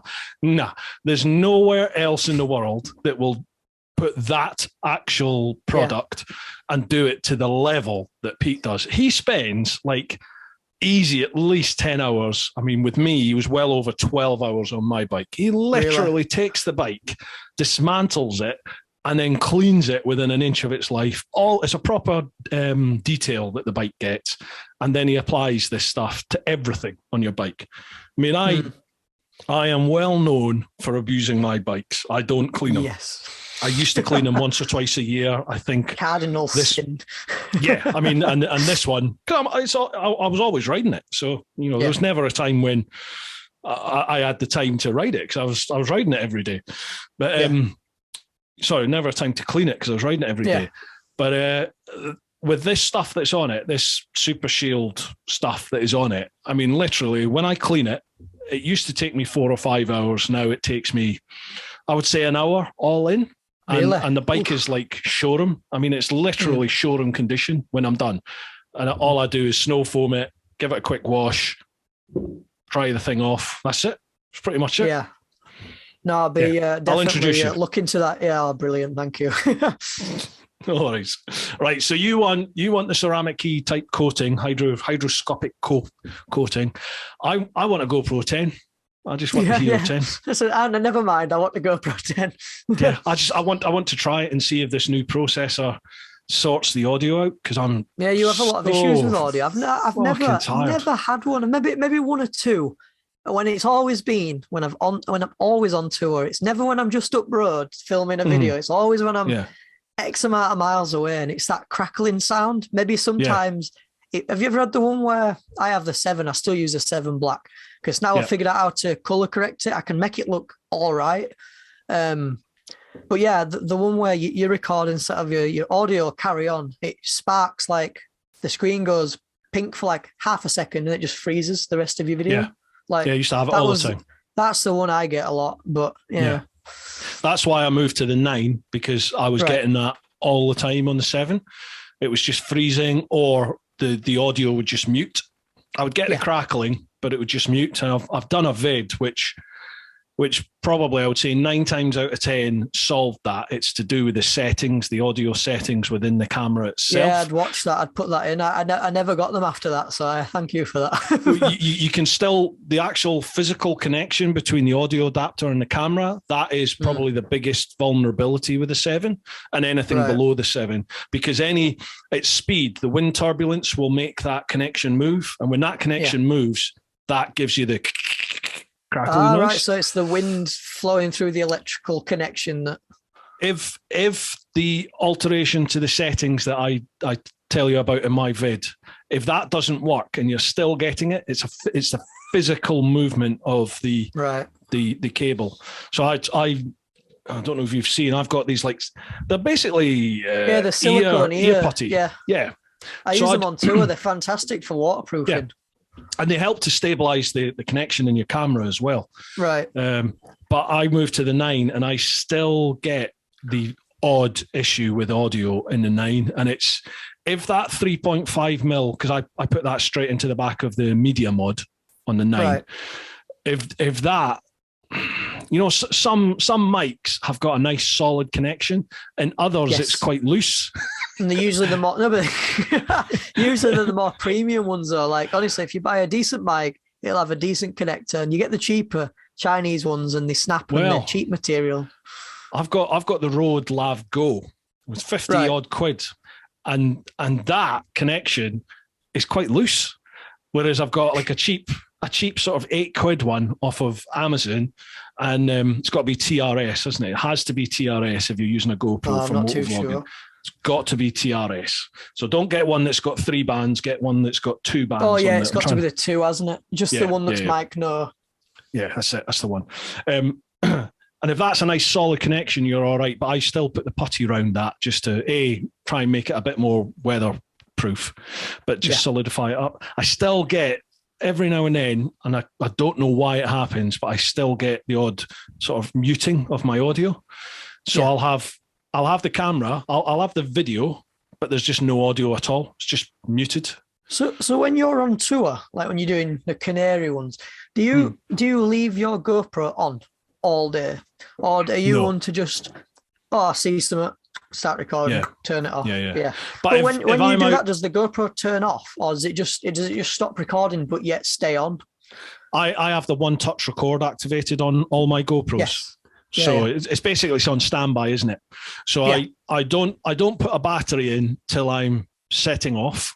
So the battery doesn't go into the camera until I'm literally away to hit ignition and I'm going to go for the day. And then I've got about 8 sort of charge batteries for the 9 and about the same for the 7s. And every sort of hour or so, if I'm stopping to take a picture, I'll just change the batteries and just try and make sure I've got fresh batteries in there all the time. Well, I took a leaf out of I watched Rich and Gaz do their, and I think they just did a chippy roll morning, and they both had a wire coming from the GoPro, and I thought, what's that? And then I tried that in in Isle of Skye, and geez, it's fantastic. You can just record for bloody hours until your card runs out, but you're screwed if you do get the issue, because then you've got 3 hours worth of corrupt footage. So you've got to take the risk. But that's part of the reason I don't do it, is because at least if I'm on and off all the time, if there is a corrupt file, then I'll hopefully have something else there that I can use. Yeah, you can sort of replace it with, Yeah, definitely. But it is an issue. It's an ongoing issue, isn't it? But I just find like if I'm doing a collab with somebody, then generally, yes, I will just have the camera running the entire time, because you just need to sync once then, don't you? Yeah. But when it comes to editing, oh my God, you end up with like 6 hours or 8 hours of footage, and you're like, fuck me, I've got to knock that down to 15 minutes or something. Yeah, it's just hard work, isn't it? Anyway, right, okay. Cheers to that, Roger. Harley, how's it, guys? What's the weirdest dream you've ever had? Oh, wow. Jeez. Weirdest dream. If you was to keep it like bike related, if you was to, I remember once having a dream when I was on my one. I had when I was in my 125 days, and you always want the super bike, and I finally had an R1 in my dream, and it just wouldn't go any faster than my 125. It was this big inline 4 carbon fiber, and it was just still 9 horsepower. Like, it just wouldn't go anywhere. But, no, that's weird dreams. Thousands. I'm trying to think of a dream. I mean, this is quite morbid. I don't really often remember my dreams, but I used to have I used to have a recurring dream in my sort of, I would say from about the age of, I started working the doors at 18, actually before I was 18. And I had this recurring dream that when I hit 21, I got stabbed on the door. And it was always, I literally, almost to the extent of every night, I would have this dream. Really? It was nuts. Oh, yeah. If ever I could remember a dream, it was that. And, you start thinking, bloody hell, what's going on here? And then I remember I sort of turned 21, and it was like, oh, shit, it's going to happen now, isn't it? It's going to happen. Yourself now. And it never did. And then I left Glasgow at 24. Yeah, 24 I was when I left, and I moved down to London. And not long after I left, there was a big old fight on the door of the club that I used to work with, and a whole load of the boys I used to work with got stabbed up. Really? Yeah. Yeah, and in my head, it's like, whoa, blimey. Yeah, something you keep yourself in it at the time. Yeah. I'm not going to tell anyone I used to have dreams about that. I think you're loophead. They'll put you in one of them special padded rooms. So I told people recently about my ghost story, and like folk are like, "You're nuts, bugger off." Yeah, they'll start coming true. Yeah. So that's us, Harley. Nice question, though. Weirdest dream you've ever had? Not had that one before. Right, last one on Patreon. Simon Lewis. Hi both. Where is your favourite picture destination, and on what bike would you like to get there on? Also, with what equipment to take the pictures with? Oh, right. Favourite picture location. Is it somewhere, you can't really ask him because he's not here, but if it's somewhere you've been or somewhere you would like to get the photo, like remember the Peter McKinnon bucket shot? Yeah. That's the one, yeah. But not there, bucket just shot. It's a cracking video, yeah. If we'll go for the bucket shot, then let's go for that.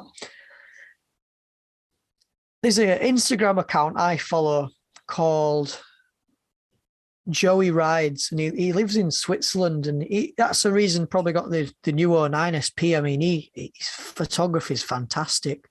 Right. Would it be somewhere in Switzerland? I mean, I wouldn't mind a photo of my bike up in the North Pole, nice reindeer in the corner, nothing behind it, and just the stars or the Milky Way. Maybe just something that nobody else would ever. And if there was, it's tough. It's my photo, but I've tried to take a photo before with my bike and the stars, but you need the light to light the bike up, or you just end up getting this photo of the stars and then there's just a silhouette. Like, you need the foreground photo, and it'd take a very long time to try get the photo, but it'd just be, I'd have to print it out and everything. I'd love it. I tell you, it's spooky that this question's come up, and I'm glad you mentioned that about the bike, and that I have a friend of mine who is a very good photographer, and we've chatted. Well, it's going to happen. We've already sorted it. We're going to be doing a little series on bike photography, and some of his nighttime photography is astronomy photography is absolutely amazing. And I don't know how he does it, but and to have like an object in the landscape illuminated and the sky. He's obviously doing it in Lightroom and stuff. And these ways of doing it. But... I mean, when you were saying my photography, you're saying it stepped up again. I mean, last lockdown in winter, I spent so much time outside in the dark trying to take astronomy photos because it was dark and it was the only thing I could take photos of. And until you really dabble in it, you don't understand how hard it is. Yeah. You have to understand how the earth rotates for your shutter speed and layering photos. There is like that photo is probably taken with his bike, and there's probably about 18 photos stacked on top of each other there. Like it's just some people don't even see.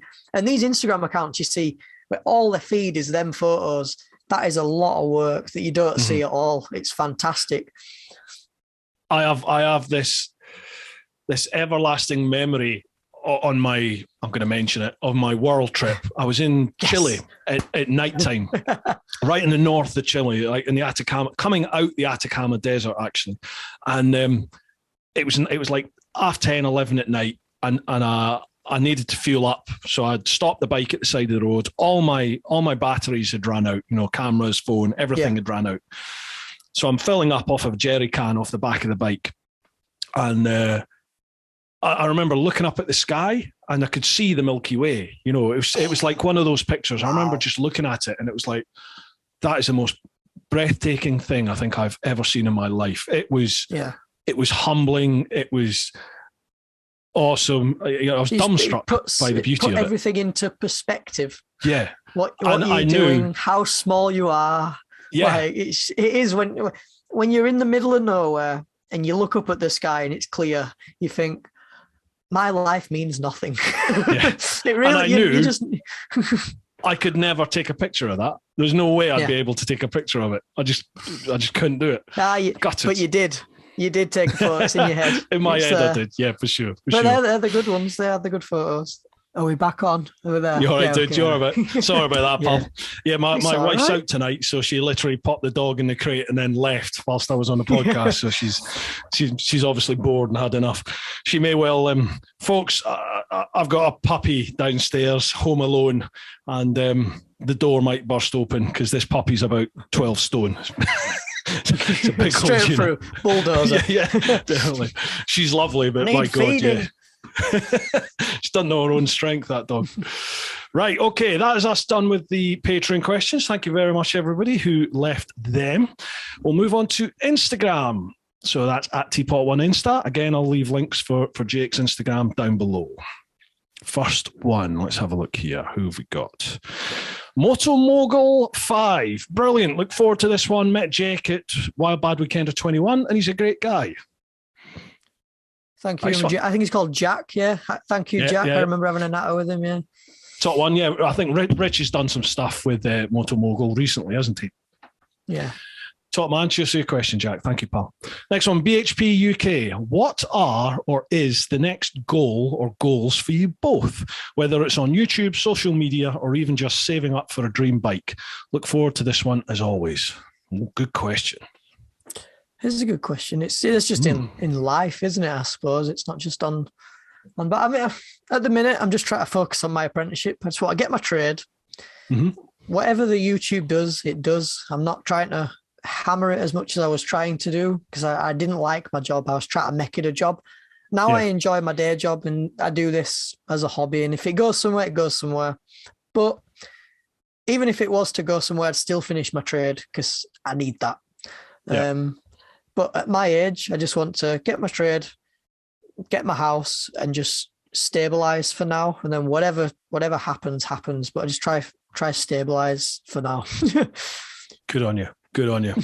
I'm in a slightly different position in that, this is my job now. I'm still quite nervous about that because I've never really been self-employed. So it's all a learning curve for me, and the insecurity side of it, like not knowing every month whether or not, you know, sponsors are going to pay, Patreon is going to come in at the same level each month or not. It fluctuates quite wildly. Yeah.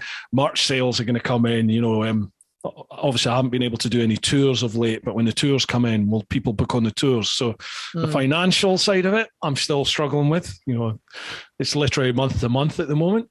But I think for me, I still don't feel like I've hit, not the level, level's the wrong word. I don't feel like I'm producing the content that I want to produce yet.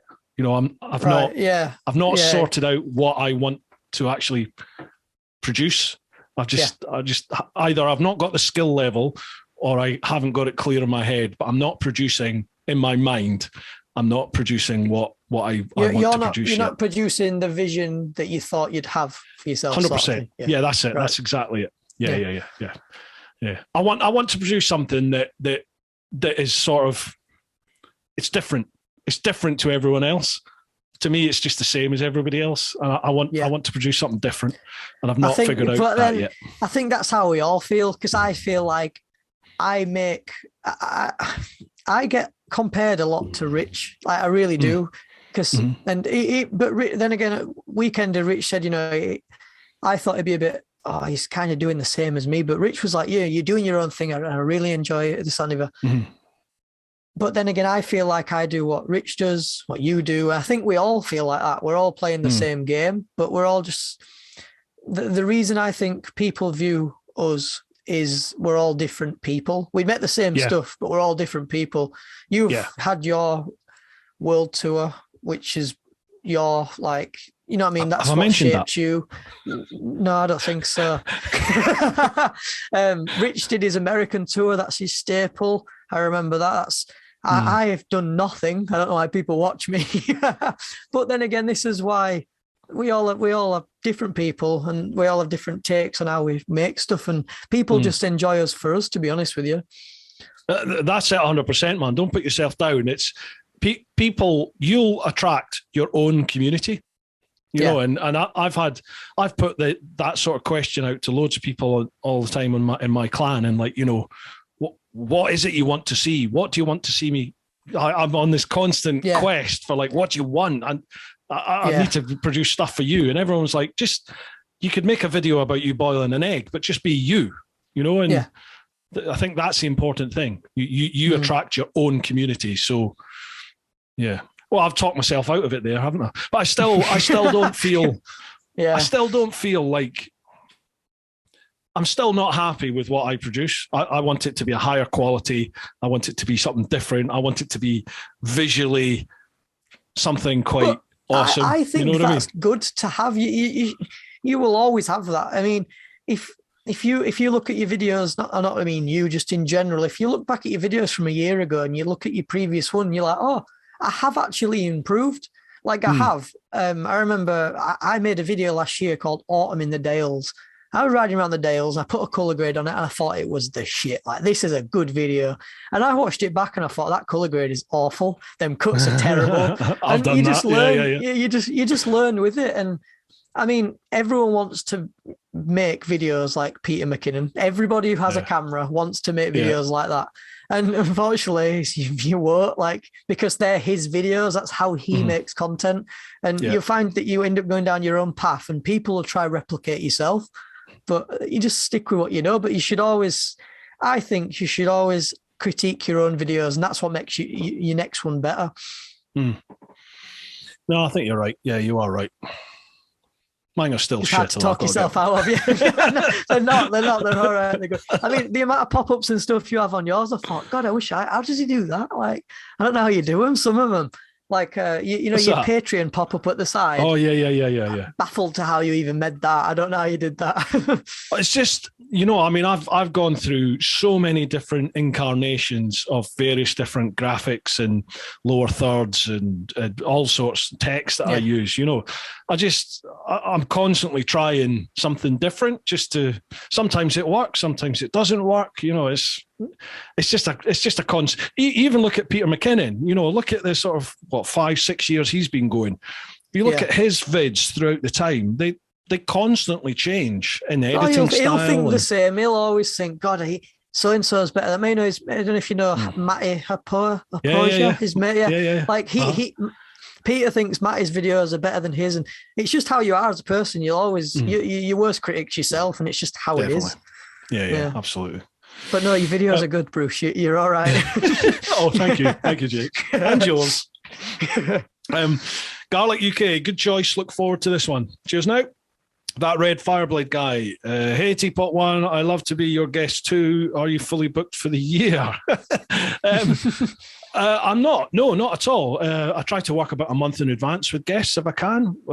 Listen, I check out your stuff, and I want people on here who've got a story to tell, ultimately. So if you've got a story to tell, come on, have a chat. Same goes, folk. If you can think of somebody that you would like to see on Bru Time, please do let me know, tag them, introduce us, and we'll try and get them on. Right, next one, Grant07. Hi to both of you. Not a question, but just a thank you and an appreciation of the amazing work you both do.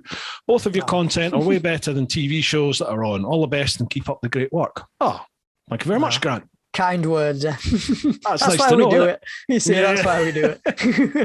It is nice though, isn't it? When you get, I don't know if you get it, but I get it, especially on the world trip that I got when I was doing it, and I still get to this day, loads of messages from people who are like, people who perhaps have that dream, and for one reason or another, they feel like they're not going to be able to do it. Or sadly, I had a couple of people follow who were terminally ill, and they were like, I will never ever get this opportunity to do this myself, and I'm living it out through you. And messages like that are incredibly humbling, to hear what your content, what effect that has on other people. It's amazing. And the fact that you just do it not for that reason, you just do it because you enjoy it. I mean, I get messages like, oh, I went on this road thanks to your video, and I bought an MT-07 or whatever. And it's like, as if I had that much effect on a person for them to spend their own money or to go out of their own way to do something just because I went there. And when I went there, it was raining, it was horrible, and they still wanted to go. And it's like, it is. It's humbling. It's like, you're just a person, aren't you, at the end of the day? Like, it's weird. No, it's brilliant. Yeah. It's awesome. Where were we there? Okay, B-Tech biker, favourite road to ride? Oh, that's a good one. That's a good question, yeah. Anywhere at all, favourite road to ride? I've only ridden the UK, never been outside mainland UK. There's scenic roads, and then these nice roads. Scenic roads, Hard Knot Pass in the Lakes is... I think you've got Scotland, you've got the Highlands, but there's something about Hard Knot Pass to me that just feels like home. Every time you come over the brow of the hill, I don't know, because I've spent so much time editing the bloody footage from it that I feel like I know it so well, but I really do like that road. And then Hartside Pass up Northumberland is a cracking road. I think 3 or 4 times I've only been on it, but if I could go up that road, come back down, get on another bike and go up and down, I go through every bike and ride that road. It's fantastic. Nice. Nice. I even got the foot peg down with the missus on the back on that road. Did you?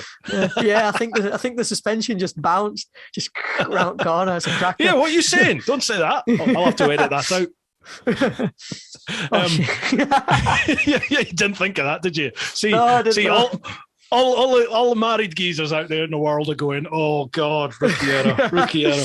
Oh no, my bad. Got a lot to learn yet. Shortly to be newly single, Jake. For me, I've got a couple, to be honest. There are amazing ones in the UK, but I can't off the top of my head narrow them down. I recently went to Switzerland. Did most of the passes out there, and I think Susten Pass stands out as a really fun road to ride. Stunning scenery, great fun to ride. Loved it. So Susten Pass. It's the tarmac. I've seen the tarmac everywhere, but here is lovely. Yeah, absolutely. They know how to build a road, don't they? And I've anywhere else in Europe. So many photos, and it's like, that looks nice. And then you come here, and it's like a bloody Well. I remember before Brexit, everyone was just like, "Oh, our roads are all shit," and then you go abroad, and that's where all our tax money's going. Well, I don't see any improvement in our roads since Brexit. Terrible. But, yeah. So there's a couple others. There's the GS65 and the GS200 in Gran Canaria. They were amazing. There's is it the T28 in Tenerife? I've just come back from there. That's why I remember them. That was superb. Really good fun. And then, oh God, there's so many in Spain that I just absolutely love. Yeah, Spain's definitely on the bucket list for riding. Mate, it's amazing. Yeah, that's definitely. If I'm honest, I mean, the reason I'd like to go there is because of listening to the podcast. The amount of times you said the north of Spain is the place to go. Even the south, man. Yeah, well, my grandparents used to live in the south of Spain, and we used to go there on holiday a lot, but never into bikes. I was only about 8 or 9 years old. But I remember thinking back and linking it now, the roads are fantastic. You know what I mean? To ride a bike on them would be ace. Yeah. I've got a friend of mine that lives just inland, about half an hour, 40 minutes inland from Benidorm, so down on the east side of Spain. And the roads there are absolutely fantastic. In fact, there's a chap that follows mountains and around. Yeah. I mean, the mountain roads just inland from Benidorm are amazing. There's a guy actually, Chris, Biker España. You'll find him on YouTube and Instagram. He lives there as well. And the roads are just stunning. Absolutely stunning. I think Spain probably for me is like probably, if I could only ever ride in one country for the rest of my life, it would be Spain, just because it's got the sheer variety of everything. No, Hedge runner at whippets. some point. Mate, gotta come to Spain. Hedge runner whippets. Hi both, great channels. My question for Jake is, how did you get started in biking? And has the missus got any interest in learning how to ride? It's a good question. I know a lot of people ask if the missus want to get on a bike. Yeah. How did I start into? It's biking or is it vlogging? Is it just biking? Biking, yeah. My dad's side, dad's always had a bike. He used to work at Alan Jeffries in Bradford, BMW mechanic, and then all growing up, every time I went on TV, it was bloody World Superbikes, MotoGP, and I thought, oh, for God's sake, like, grow up. He's constantly watching bikes. And then he used to come home full levers. I thought, like, your dad is the coolest guy ever. Like, this is, you know what I mean? He always is your dad, isn't he? He's the one. And he used to come home, I thought, nice. But then getting a bike. My dad's a quantity surveyor. But then I never thought about getting a bike until I saw how expensive it was to get a car at 17. Yeah. How people get cars without jobs, whose mum and dads buy them cars. I just got a bike and I ended up going out with dad, and he had his leathers on, and I thought, that's what I want to be. And then I got another bike, and here I am. Fell in love with it. It's just a bug, isn't it? Who grabs you? Totally. Changed my life, man. Changed my life. Yeah. Literally 32 years of age, changed my life. Totally.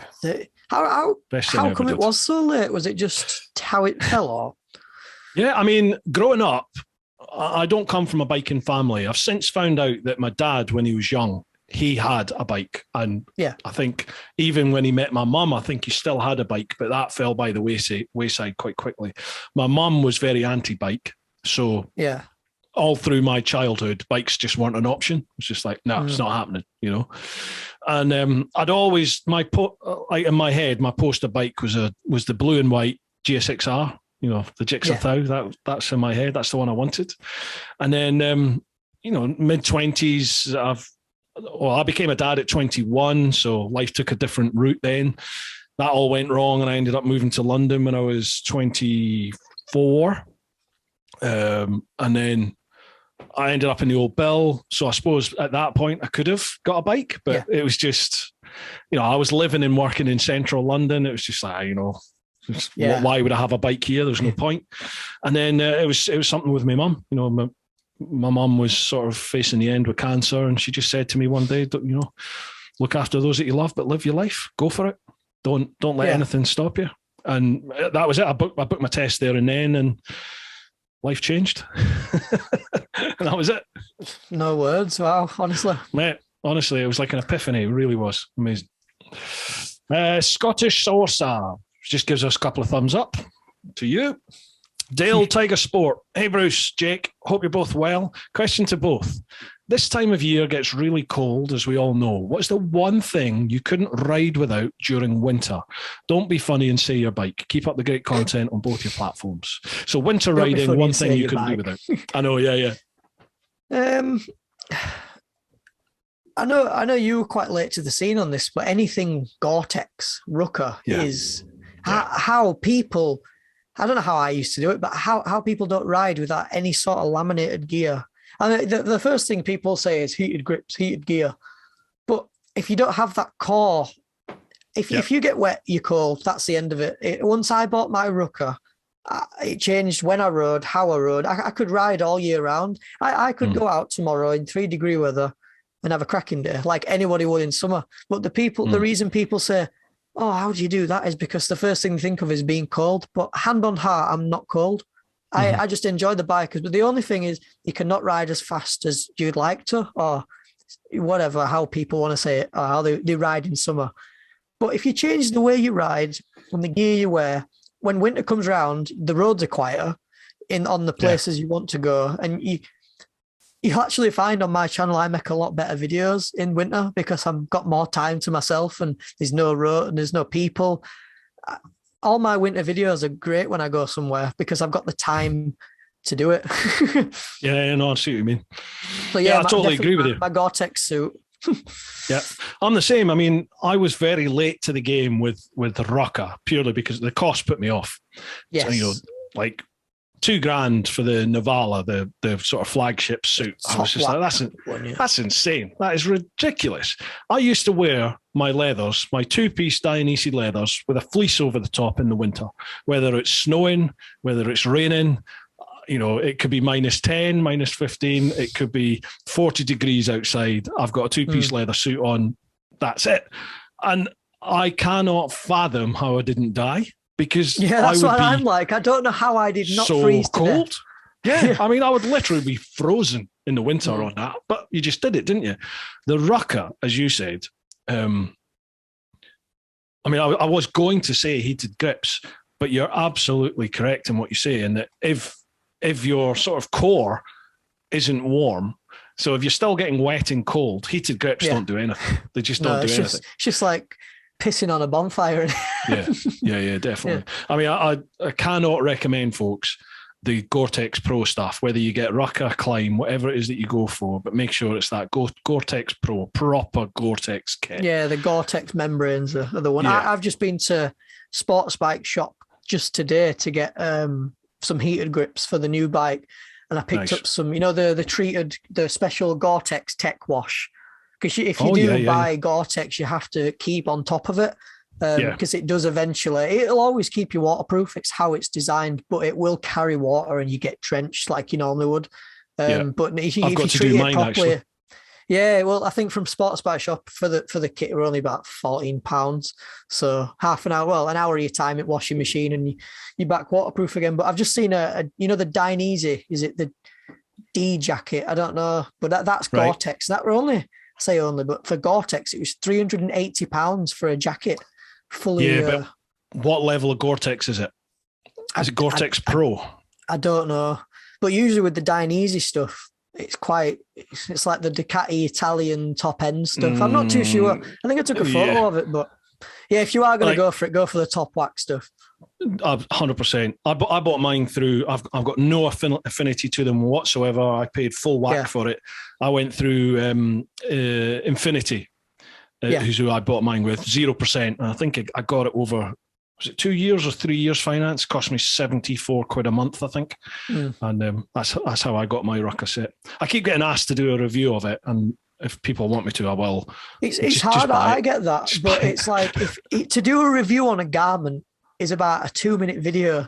It keeps you warm, it's dry, end off. Like that. That's how it is. It's weird when people say, No, but honestly, top tip to people, if you are wanting to keep warm in winter, not Rucker, but anything Gore-Tex membrane is the way to go. Yeah, definitely. Yes, that'll be my answer as well. I think good quality kit. So that was Dale Tiger. Next one, Lead Cubby. Hi, fellas. I'm interested to know what editing software you guys use for photography and video. Thanks and love the podcast. Well, I think we covered that, didn't we? Yeah. So Lightroom for the photos and Final Cut Pro for the videos. Yeah. A bit of Photoshop as well sometimes. Well, Lightroom most of the time for photos. Even on my phone, if you do buy a Lightroom subscription from Adobe, you can get it to your phone as well, so you can you have full access on your phone, which is good. These new iPhones now take a decent photo, so you can play with them and make them look half good. I mean, I didn't have my 5D for 2 months, and people didn't even notice. That's the thing, though, isn't it? I think a lot of the time you get caught up in the intricacies of your photography and your videos, don't you? You notice the slightest little discrepancy, whereas 95% of the people out there, they don't. So I love it when someone who knows what they're doing with editing, if someone says to me on a video, I know what you did in that, and that's a lot of time and effort. Yeah. Good on you. I appreciate that. That's maybe one person in, I don't know, 12,000. You know what I mean?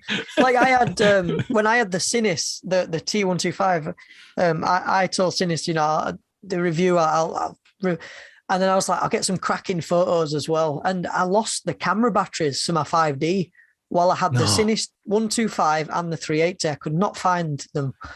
So I took all my photos of that bike with my iPhone, but I spent so much time editing them that you just cannot tell the difference. So they did turn out really well, but I was so nervous. I thought, oh no. Come on. What am I going to do? Cinis 380, what do you think? I know Fish doesn't like it, does it? Most people I know don't like it. Yeah.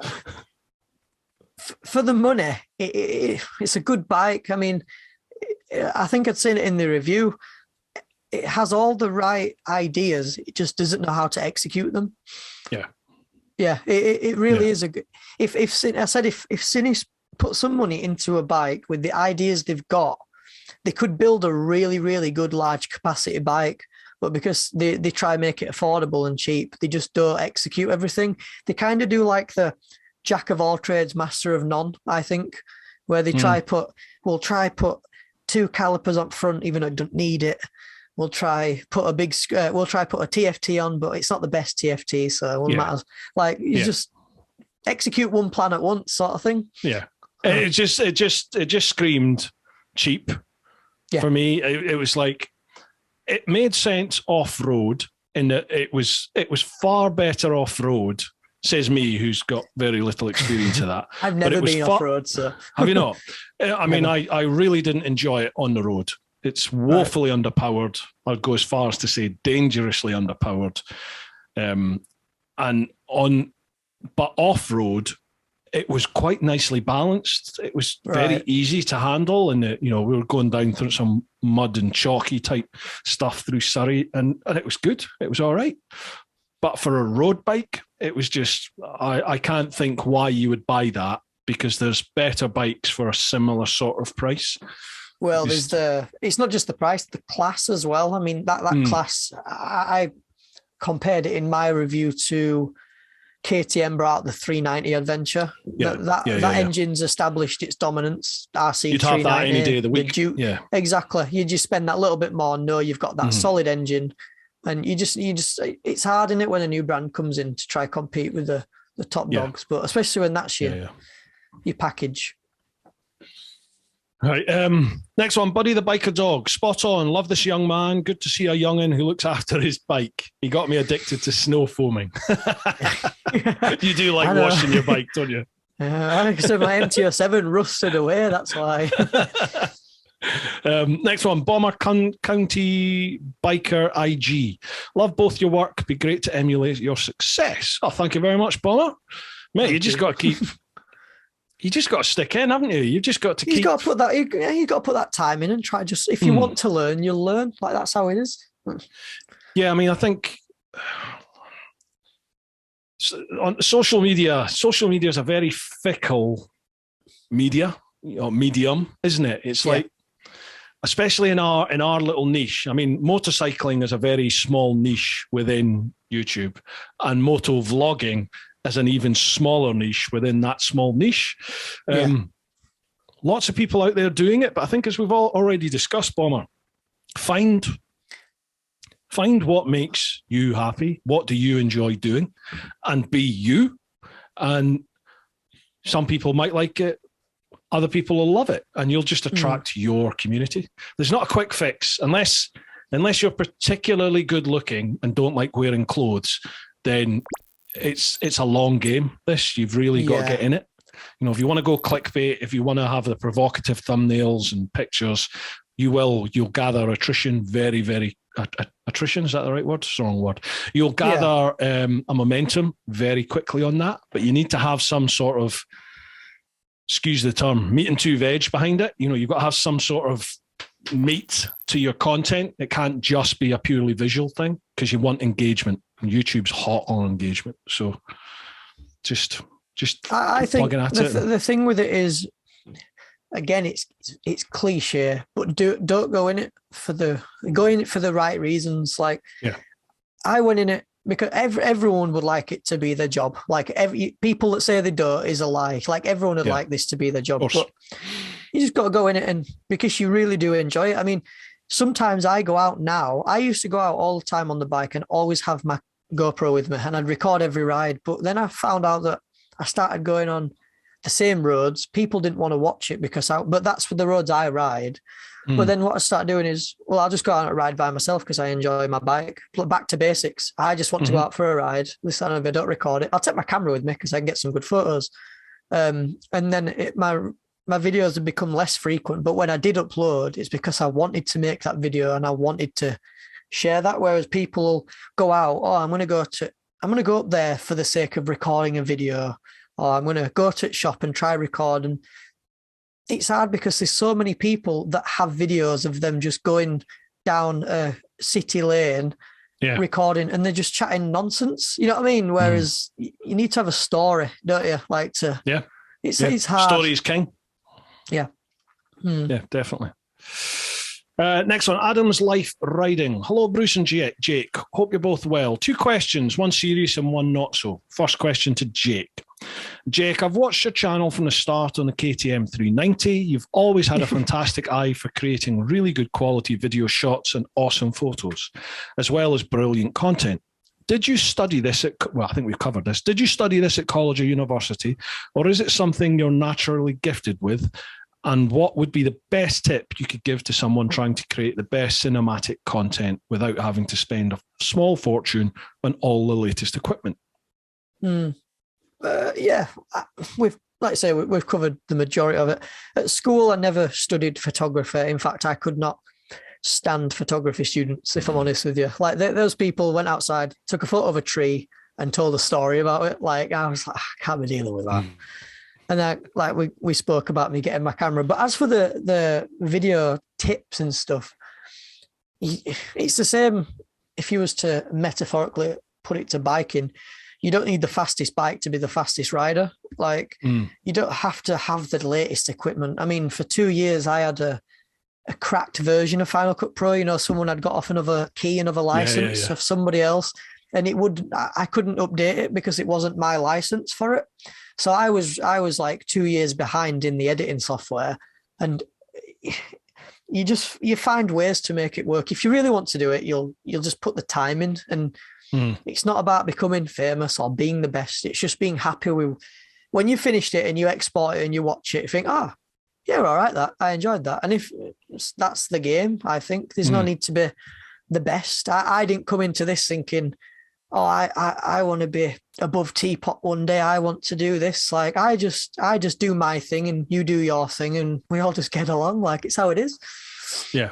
I would say for me, best advice I think I was ever given in terms of not filmmaking, but making content, video content, is at the time when you are least inclined to turn that camera on. So the time when you really cannot think of anything worse than putting a camera in front of your face, that is the time you want to put the camera in your face and record it. So that is a cracking tip. That's brilliant. You've ran out of fuel. You've got a puncture. It's piss freezing and soaking wet. Just because people have a natural affinity to the humanity of a situation. And if you're bearing your soul to the camera because you're shit scared and got no idea where you are, or you've broken down, or you're just having a bad day, that's the time to capture it, because people will warm to that because it's you. Be yourself. They go, be yourself. Be yourself. Is it? Yeah, honestly, that's a good one. Yeah. Don't take camera on and change persons. Just as I hope people that watch my videos, if they are watching this, think, oh, he's the same guy. Like, it's not. Yeah. I remember people that I'd spoken to at Richie's Weekender. A lot of people were like, oh, you are exactly the same as you are. You talk to me as if you speak to a camera. It's like, because that's who I am. That's just how I talk. Yeah, that's what I get as well. And it's nice to hear that, isn't it? Yeah, because you're not putting up a false sense. Yeah. Well, yeah. Definitely. Be yourself. Best advice. Second question to you both. TMF takes you on one of his flying vlogs and you have to make an emergency landing. You're 30 miles in each direction to anything that remotely resembles civilization. It's getting dark and starting to snow. Who is the one other motorcycle YouTuber you wish to have with you and why? Think about this carefully, lads, and remember the other half might watch the podcast. So other biker YouTuber, who would you have? Well, so you're landing, it's snowing. You got who would you rather have with you? Who have you got to have with you? I'd have. I don't know if you watch Ari Henning and Zach Courts, who used to do Motorcycle Magazine. I'd have Ari with me, Ari Henning, because one is mechanically inclined to everything that moves. He knows the ins and outs of everything. And both of them two grew up on farms. They know how to kill. They know how to. I think you'd be all right with them too. I mean, have you seen the new video where they've just been up to Alaska on the C90s? Yeah. I've not watched it. No, it's popped up on my feed, but I haven't watched it. After watching that, I'd happily take Ari Henning along. Cracker, brilliant. That's a good watch. Good point. Anybody watching it, yeah. Do you know? I wasn't even thinking about the whole hunting and shooting and surviving thing. I was just thinking, who would I want with me that's going to be a good laugh? And it comes down to either Lamb Chops or Mr. Fish, the two funny blokes, I think. I'm still yet to meet Mr. Fish, because we spoke briefly at Weekender, but then we messaged. I messaged quite a bit now, so I'm yet to have a proper conversation with him. John's a lovely fella. He does not pull any punches. He says it exactly how he sees it. So some people, I think some people are a bit like, oh bloody hell, that's a bit blunt, but that's just how he is. What you see is what you get with John, and the bloke's been through a lot. So fair play to the bloke. I think. Well, I'm almost accepting the fact I'm going to die here, but I would rather die laughing. I'll try to survive. You survive. I'll just have a giggle. Dude, how are you for time? You all right for time? Absolutely fine. Yeah, Friday night, not much to do. This is brilliant. So right, Friday night. 23 years of age, and you're here with some fat old man chatting about bikes. Good on you. It's a Friday to me, this. Right, there's a couple more questions on Insta, and then we've got a few on Facebook. Yeah, Sam problem. V Bikes. Good lad. Edits are great. What a guy. Do you know him? Yeah, Sam Vincent. Cool. Yeah. Nice. He says, edits are great, deserves way more subscribers, and selfishly, I really appreciate all the love you shared on my channel too. Nice one. There you go. Question for Jake.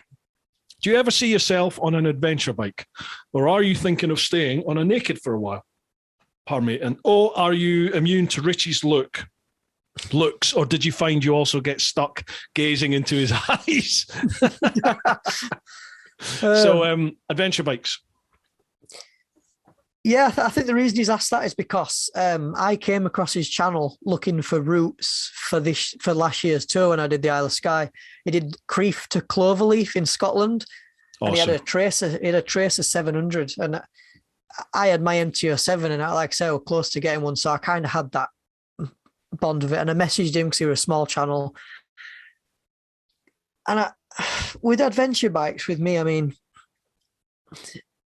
I don't know why they're like the thing I never had. Whereas I feel like naked bikes, when you want to tour on them, you can put the screen on them, you can put the luggage on them, but then when you've finished, you can take it all back off and it's back to how you want it to look, that sporty naked.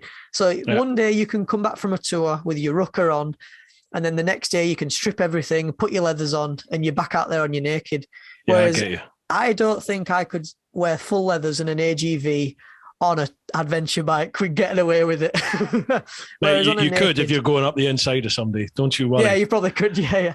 When you turn up at a track day on a big old adventure bike in your leathers, and you start mugging off a couple of people on sports bikes. On sport bikes, yeah. It's a nice little feeling. No, I'd say for adventure bikes, maybe when I get a car one day, and hopefully this welding takes off, and I'm earning a bit of dough, maybe a naked bike as a toy, and maybe like you say, like your tractor, maybe as one that does the mile muncher. Yeah. So here's it is. But for now, my naked, it's like a jack of all trades. It can do sort of everything at the minute. So stick with me nakeds. The old adventure bikes are going through a bit of a revival at the moment. I've noticed there's a lot of the younger sort of Instagrammers in particular all seem to be appearing on GSs all of a sudden. Yeah. And it's just like, oh, hang on a minute, I've been banging the drum about this for bloody years. Bugger off. We try my best here, Yeah, I know. What else did he say? Are you immune to Richie's looks?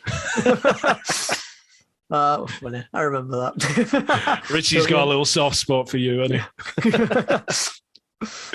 Right, Emmanuel 1200. If you could ride one bike for the rest of your life, what bike would it be? Ooh. It's hard because I've got a bike in mind, but I've never ridden it, and I know you have, so you'd have to back me up. Which is the KTM. Is it the Super Duke GT? The savage. It's like the child between the Super Adventure and the Super Duke. That looks awesome. That bike. Putting aside reliability and customer, how they treat you, like just the bike, it looks ace. I'm going to raise my head above the parapet here. Yeah. I don't see the point in it. Not really. I don't see the point in the GT because you've got the Super Adventure S and you've got the Super Duke R. What's the point of the GT? Because the Super Adventure S is almost as much of a hooligan as the Super Duke R is, but it's a bit more comfortable. It's got a screen, so that's your touring side of it. And then if you just want an all-out, so you've kind of got like two touring bikes, sort of. Yeah, the GT to me. But it's like with BMW, you've got your GS and you've got the XR, haven't you? But then again, they don't all use the same engine. Yeah, totally different bikes. Totally different. Again, the XR to me, I don't get it. I'd rather have the RR, and if the RR is not quite comfortable, then I've got the GS. The GS ain't slow. It ain't slow, and anyone that says it is lying, or they've not actually turned it. I've been out with a few GS riders, and it's a well-rounded bike. That. Yeah. I just don't see the point of the GT, to be honest. It's great fun, but so if we were to change it, then if I could completely eliminate the Super Adventure from planet Earth, I'd take the GT. Let's say that never existed, and that was the touring bike. Yeah. Well, I mean, that's your choice, isn't it? For me, I would take the Super Duke R. Yeah, because I've never. What an engine! Yeah, I mean, it's just an awesome bike, and at high speed, like 120, 130 plus, it would be good to have a screen. But how often do you sit at 120, 30 mile an hour for mile after mile after mile after mile? How often do you do it just in general, do you? Like, you have a quick squirt up to that, you have a bit of fun, and then, you're back down to like 80s, 70s, 60s, all the rest of it. Yeah, but the white sign with the black mark in it. That's it. Realistically, how long do you actually ever spend at those sort of high triple digit speeds? You don't. There's lots of people that will say, oh, I'm always doing that. Bollocks. Fucking bollocks. You meet so many people like that. You go riding with them and you're like, yeah, all right, whatever. You haven't ridden the Street Fighter, no. Have you not yet? No, I've not. That is a very surprising bike. That is a very refined. That is not a Ducati. It is, but it's a new wave of Ducatis. Like, it is a very refined bike that, to be honest, you could probably ride that in, day out as a commuter and happily get along with it. Yeah, definitely. It's got I'd love to try one. Comfortable position. You could just ride it. I had a day out on it, and I could have happily took it on tour and whacked some luggage on it and been comfortable all day long on that. Yeah. Yeah, I mean, Ducati UK are a little bit weird. Like, they're all, let's do it in the emails and stuff, and then you just don't hear from them for months and months, and you have to chase them a lot of the time. Yeah. Have you had any contacts with them? No, not with Ducati. The only ones I've had in contact with at the minute is Triumph at the minute, because I'm the one bike I'd like to try out of everything at the minute is the Trident. I'd just like to have a go on it. It seems to me, because I rode the MT-07 so much, I just like to see what all the fuss is about, because everybody said it's better, and I just want to know what it's all about. You'll be bored. You'll be bored.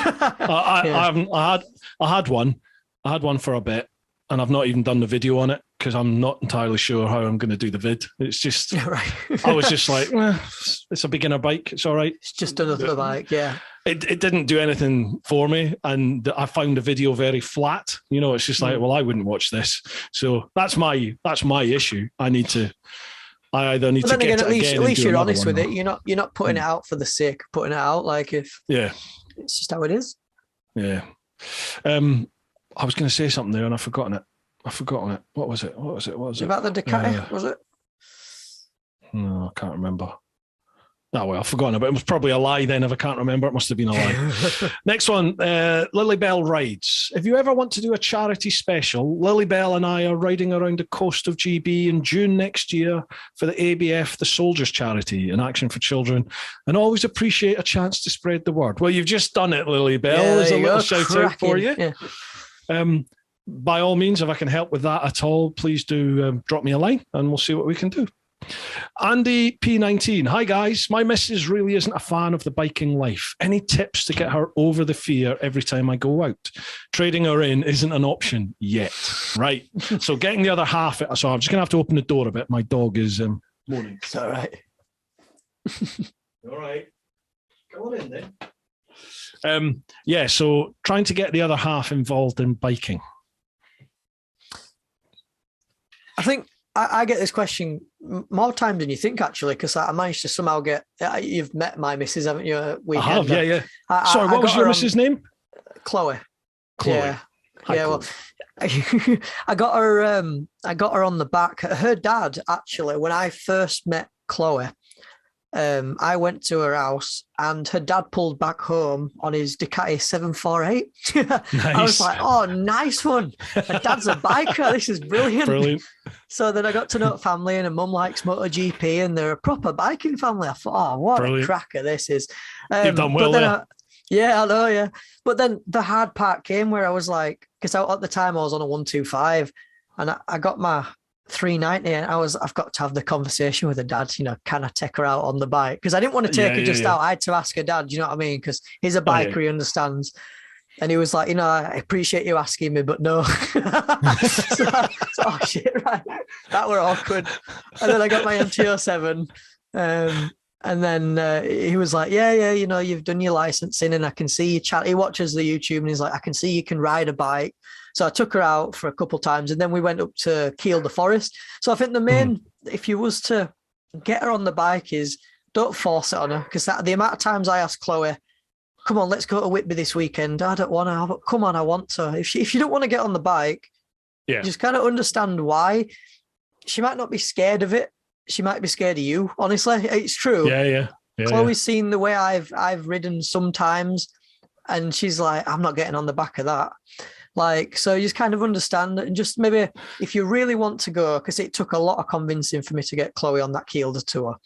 It was just say, look, if you are to get on the back, I'll ride as neutral as you want. You know, we'll organise some sort of hand signals if you're scared, this, that, and the other. I'll just start again. We won't ride as if I'm riding. So you really need to take into account, it's like 70-30 for them. You don't care, you ride all the time, but you need to understand that they've never got on a bike before, and kind of understand that the feeling you had when you first got on a bike. Because I remember the first time I got on the back of my dad and I was shit scared. Like it's even now being a pillion is scary because you're not in control. And if you've never ridden a bike, it's even worse. So you've really got to understand. But if you really want to do it, have a chat with her and hopefully you can sort it out. But how would you do it? Yeah, I think you're right there. You can't force it. It's not something you can force. They have to want to willingly go and do that. And it's a massive trust thing. As you said, but you know, my missus had listened to mates talk about us riding bikes. She'd seen some of the videos, and sadly, I had a couple of crashes when I was with my wife. You know, like she'd seen the aftermath of it. So again, she was like, "I'm not getting on the back of a bike with you." So it's real. Every time it was just slimming the chance. yeah, definitely. But eventually, you know, she did say to me, "Well, okay, then let's just do a little, like a wee huddle around the block type of thing." That's the one, yeah. And, it's baby steps, isn't it? Yeah, absolutely, yeah. And then, you know, some bikes she enjoys being on the back of the bike, other ones she doesn't. Again, there's no point taking them out in the middle of winter when it's freezing cold and soaking wet. Yeah, pick your time. And baby steps, man, baby steps. That's another one as well. Before you even fire engine up, is sit in the garage and get her on the back. And if she's not comfortable sat in garage, then she's not going to be comfortable for 150 mile. So that's one. And as you were saying there with the round the block and sort of thing, just take it steady. And if you've got to make sure they're comfortable, you might have seen in that video, I give Chloe all my rucker gear because I'd rather her be warm and me be all right because I'm used to this. So make sure they're comfortable. That's just the main thing. Yeah. And I think maybe also like ride somewhere they want to go to. So I remember for us, one of the first bigger trips we did, it's only like 40, 50 miles down the road, but we went to a place that has loads of like antique car boot style shops. My missus is right into secondhand shit. She loves all that. Fred Dibner is her like poster boy.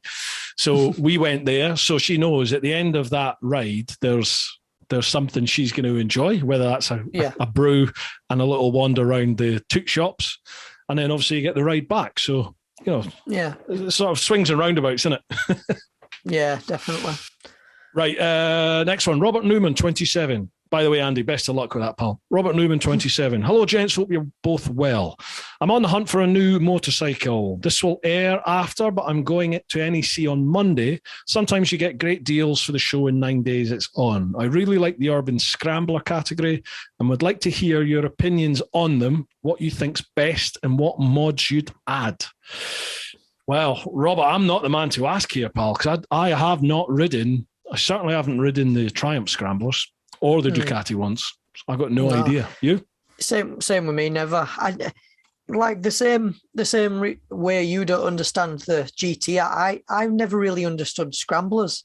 No. To me, they seem a fashion statement. They don't seem to 100%. Serve a purpose. They're between a dirt bike, an adventure bike, and a cruiser. Like there's just no. Just pick one. You know what I mean? I don't see the point in a scrambler. But if that's what you're into, just go test ride one. I don't mean this derogatory, but they strike me as a bike shed bike. You know, it's that sort of typical crowd that first started going to the bike shed. Sort of looking retro. It was the cool hip thing to do, to be seen at the bike shed, and the scrambler sort of. That's how I feel about that. As you said, there's no real point in it. It's just aesthetically a good looking bike. But if you were to have one, I mean, that might be the reason, for example, he wants one. Then if you were to buy one and you go, it does it for you. Steady ride out, whatever, then if that's what you enjoy. But if you are unsure on whatever bike you want to buy, whatever category, just go test ride it. I don't understand, no offense to anybody that asks, but I don't understand people ask for in-depth, you know, people, what's your opinions on this bike? Well, just go ride one. You know what I mean? What I say might be nothing to you. I'm different. I'm different size, different weight, different age. We all want different things. So I get it all the time. People saying, "Oh, I'm buying this bike based on your review," and I'm like, "No, don't test ride the thing. Take it out for a test ride and see what you think." Well, yeah, by all means, take what I say, but go test ride it. Like, absolutely, yeah. I'm 6'3", 20 odd stone. You know, thick as two short planks, and seemingly impervious to the bloody cold. You might not be, so just go out and enjoy it. What mods would you add? God, blimey. What, to the scrambler? Yeah, to a scrambler. Road tires. Yeah, again, you know, absolutely. If you're not going to be going off road, put some good quality rubber on it, which at the moment is either your Michelin Road 5s or your Dunlop, or any of the Dunlops really. Yeah. That's what I put on it personally. Sport touring tires. Sport touring tires if you're road riding. If you're not going to go off road, what is the point in trading off that extra grip road tires? Absolutely. Yeah. And I'd make sure they've got heated grips. I think every bike should have heated grips these days. In this day and age. Radiator guard. Yeah. Who was that mentioned that? Somebody mentioned that recently, didn't they? Yeah, I was listening to that today. Where Simon Weir, wasn't it? I think was it? Was it Simon? No, it was someone. No. Oh no, it was Sean Marshall, Likeable Rider. Yes, that was it. But it's true that when you asked the question on it, I was like, first thing I said was radiator guard. Like, should come stock. They should come stock. I don't get it. And engine protection. I don't know why they don't come stock. You're buggered. If your radiator goes, you're buggered. So yeah, radiator protection, rad guard. Right, last one on Instagram, Blue Eyed Biker. Love both your channels and been waiting for JBL to be a guest for a while. Jake, curious to know where your interest in bikes root from. Also to both of you, I'm yet to take my missus as a pillion. Any advice to get her on board with the idea and make sure she enjoys it? Take it easy both and keep it shiny side up. Well, I think we've covered all of that, haven't we, already? Yeah, no problems. Yeah. Mate, are you okay just to nip over across onto Facebook? Yeah, of course. Absolutely fine. There's a couple of questions over here. Right there, folks. This is Facebook. So thank you very much to everybody that left questions there on Instagram. We're now on Facebook. It's facebook.com/TeapotOne. Again, I'll leave links to Jake's socials down below. Dale Wintle. Hi, Bruce. Jake, hope you're both well. Question to both. One piece of kit you can't be without during winter riding. Keep up the great content on both your channels. Again, we covered that, didn't we? I think Dale is Dale works at Autobrite. He does, and I've just partnered with Autobrite. They're bringing out a new bike range, motorcycle range. They usually do cars. And I got a lovely message off. Dale's been following me for a while. I think, it was the same question as on Instagram. And he sent me out their new bike range. It comes out next year. And honestly, hand on heart, like if it's not good, I won't say it. And that is a game changer in bike cleaning. It is some strong stuff. It's not come out yet, but I've degreaser, chain and sprocket cleaner, just your standard snow foam. I've got centre lance and stuff. But yeah, I think when that comes out, it'll... chain. What's a chain? Chain? No, the chain and sprocket cleaners, like you bloody shaft driver, aren't you? Oh, not one of these again. What's a chain? What's a heathen having a chain? Oh, yeah, it is shaft drive, isn't it? Yeah, it is, mate. Yeah, it is. Once you go shaft, you'll never go back. Never go back. I tell you. You should get that printed on a T-shirt. Once you go shaft, you never go back. Everyone loves a good shaft. Yeah. So when's that come out? Next year? I don't know. It was meant to come out just before winter, but they've had to bump it back, I think. So I think it'll just be in time for spring cleaning. But don't hold me account to that. I think that's just what I know. But yeah, it's a good range. Honestly, it's definitely a nice one to go up against. I think True Tension, they were starting to creep in, but I think these guys will overtake them. Nice. Keep an eye out on that. Next one, Craig Lowe. Question 1, how important is picking the right music for your videos? Oh, good question. Yeah. We touched on music earlier. I think is that Craig from Motor Rev, is it? I don't know. Oh, I don't know, actually. Yeah, it might I don't know. Might be Craig. I think it is. I think it is because the music sets the whole feel, doesn't it, for that sequence? Definitely. Yeah. I mean, look, on some of my videos, that I've done when I watch them back, that piece of music is forever linked to that. The main one I have is on the first time I ever went up Scotland on my NC 500 that I did by myself. I used one piece of music when I went through Glencoe, and every time I listen to that, because I have it in my Spotify playlist, it just, everything floods back. It's fantastic. So if you, like you said, you spend a lot of time looking for your music, and I don't. If that's just the way you are, then spend the time looking for the music, because you only get one shot at it. And once you edit it and export it, if you don't like it and you go back, then you've kind of ruined it, because you've already linked that music to that scene. You've got one shot at it, I think, so you got to pick the right one. When I tend to use the music in my trip vids, and I genuinely, it's like a pivotal moment in the whole edit for me, because my first stage is literally putting all the footage on the timeline, and then I like go through it and chop out all the fluff and get myself down from, say 6 hours or 8 hours. I'll get myself down to maybe 40 minutes. And then I know that from that 40 minutes, once I put in music and I start cutting to the music and all this sort of stuff, I know that I can generally cut another 20 odd minutes just by doing that. Because I can, rather than you sit and watching me ride for a minute and a half in one long clip, I can cut that down into like 4 second, 5 second bits and jump cut it just the way I do my stuff.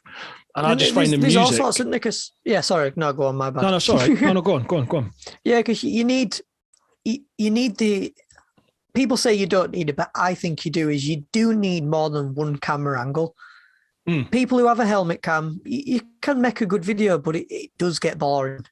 Yeah. I think you need a front-facing camera, because that's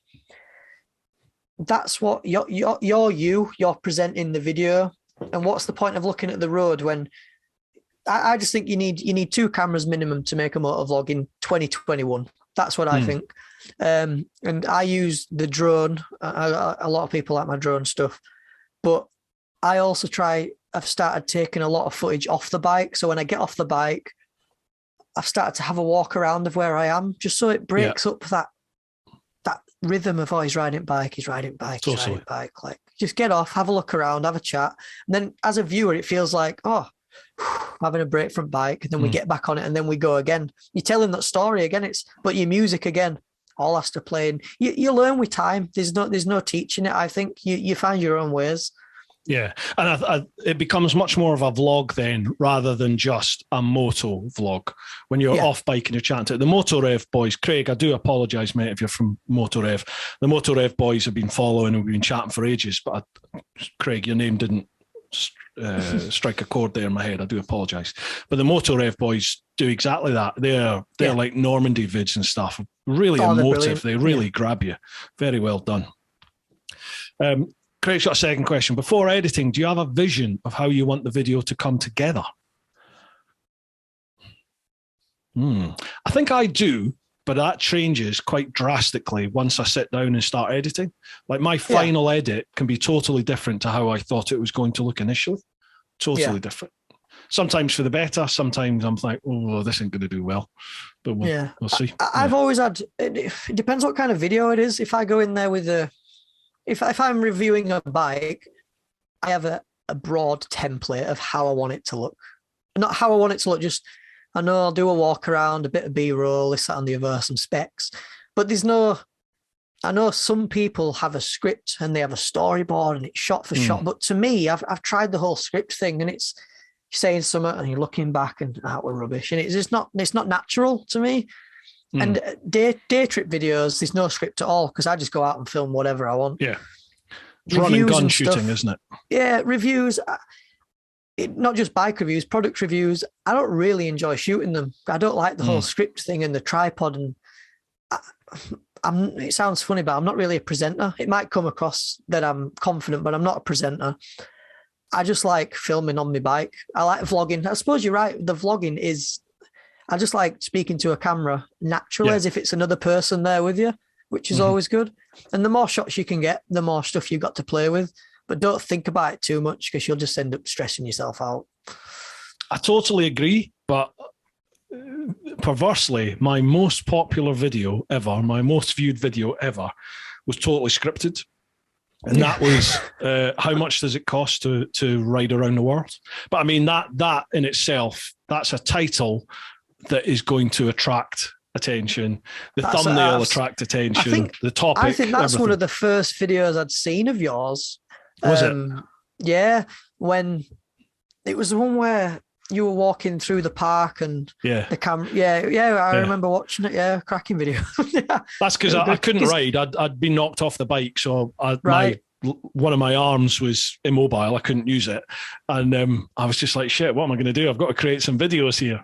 And I'd had so many people contacting me, asking me about budgets and stuff for the trip. I thought, and that was totally scripted. I had like an auto cue on my phone, so I'm reading it as I'm going. Yeah, the whole thing. I remember watching it thinking, why ain't he just riding the bike? Like, because you were speaking about bikes, and I thought, it's a weird way to have it, but it's nice to know the backstory behind it. But no, it was an eye opener. The money is just. Poof. I don't want to get off topic, but I remember watching it thinking, that ain't going to happen. Again, I'm sad when I hear that, because I wanted to put over in the video that it didn't need to cost that. It can be a lot less. It can be a lot more, but it could be a lot less. There's people like Nathan Millward. He did his trip on less than 10 grand. I think he did it on like 8 grand. All the way back from Sydney. But I mean, he literally slept in the ditch and lived off a McDonald's cheeseburger a day. So it depends how you want to travel. Not quite that extreme, but you know what I mean? It depends how you... I sort of stayed in hostels or motels maybe a third of the time. I camped wild for a third, and I stayed with people that I met and friends a third of the time. So that keeps the cost down. Have you ever heard of Two Wheel Review? Quite an old channel. It were a young chap called Harvey. He started off on he was like yourself. He just used to like going out of the UK and just in touring, but it was like 19, 20-year-old. Yeah. He used to go down to Spain on his 125 to see his grandma and this and a bit. And then he went to Wales on his MT-07 by himself and all this stuff. And then he sold all of his stuff, and he bought a CRF 250, and he rode to South Africa by himself, the bottom of South Africa. And then he just disappeared. Oh, my bad. I'm back. I'm back. Oh, you're back now. Sorry, mate. I lost you on my headphones. Apologies. Oh, my bad. Sorry, where'd I get up to? You're just chatting about Two Wheel Review, and it went there. I was trying to get him back. Sorry. So he had all these bikes and stuff, and he used to go out of the mainland. And then eventually he sold everything he had. He was only a young lad, 21-ish. And he bought a Honda CRF 250L, packed it up with Krieger, and just rode from the UK to South Africa, bottom of Johannesburg, by himself. There you go. And then I never heard from him again. But he didn't know what happened to him. But what a cracking guy, and I thought you'd have him on here, but I don't know where he is or what he's doing. I'll look for him. Two Wheel Review. Yeah, thank you. I'll check him out. Let's see. Yeah, I love all that.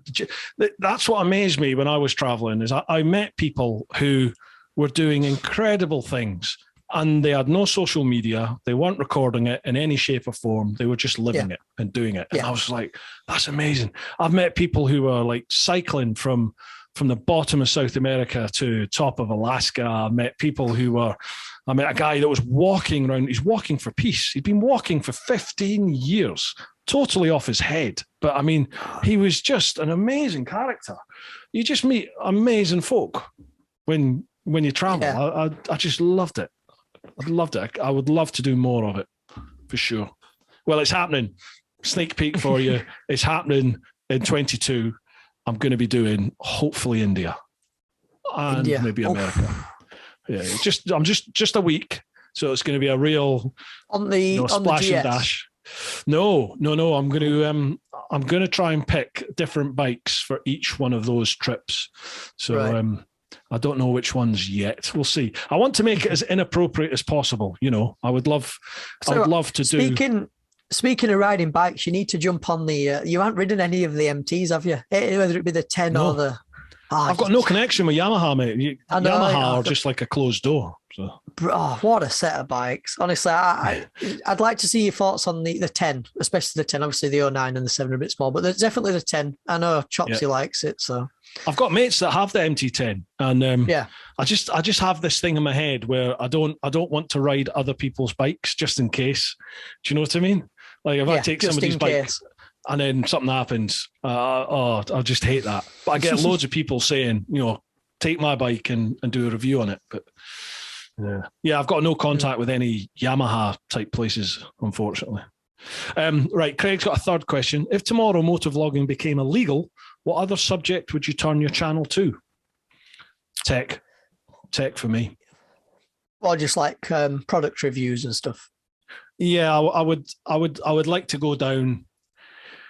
I would like to be like, Potato Jet. Do you watch Potato Jet? Yes. Yeah. Like Potato Jet. Some of the stuff Peter McKinnon does.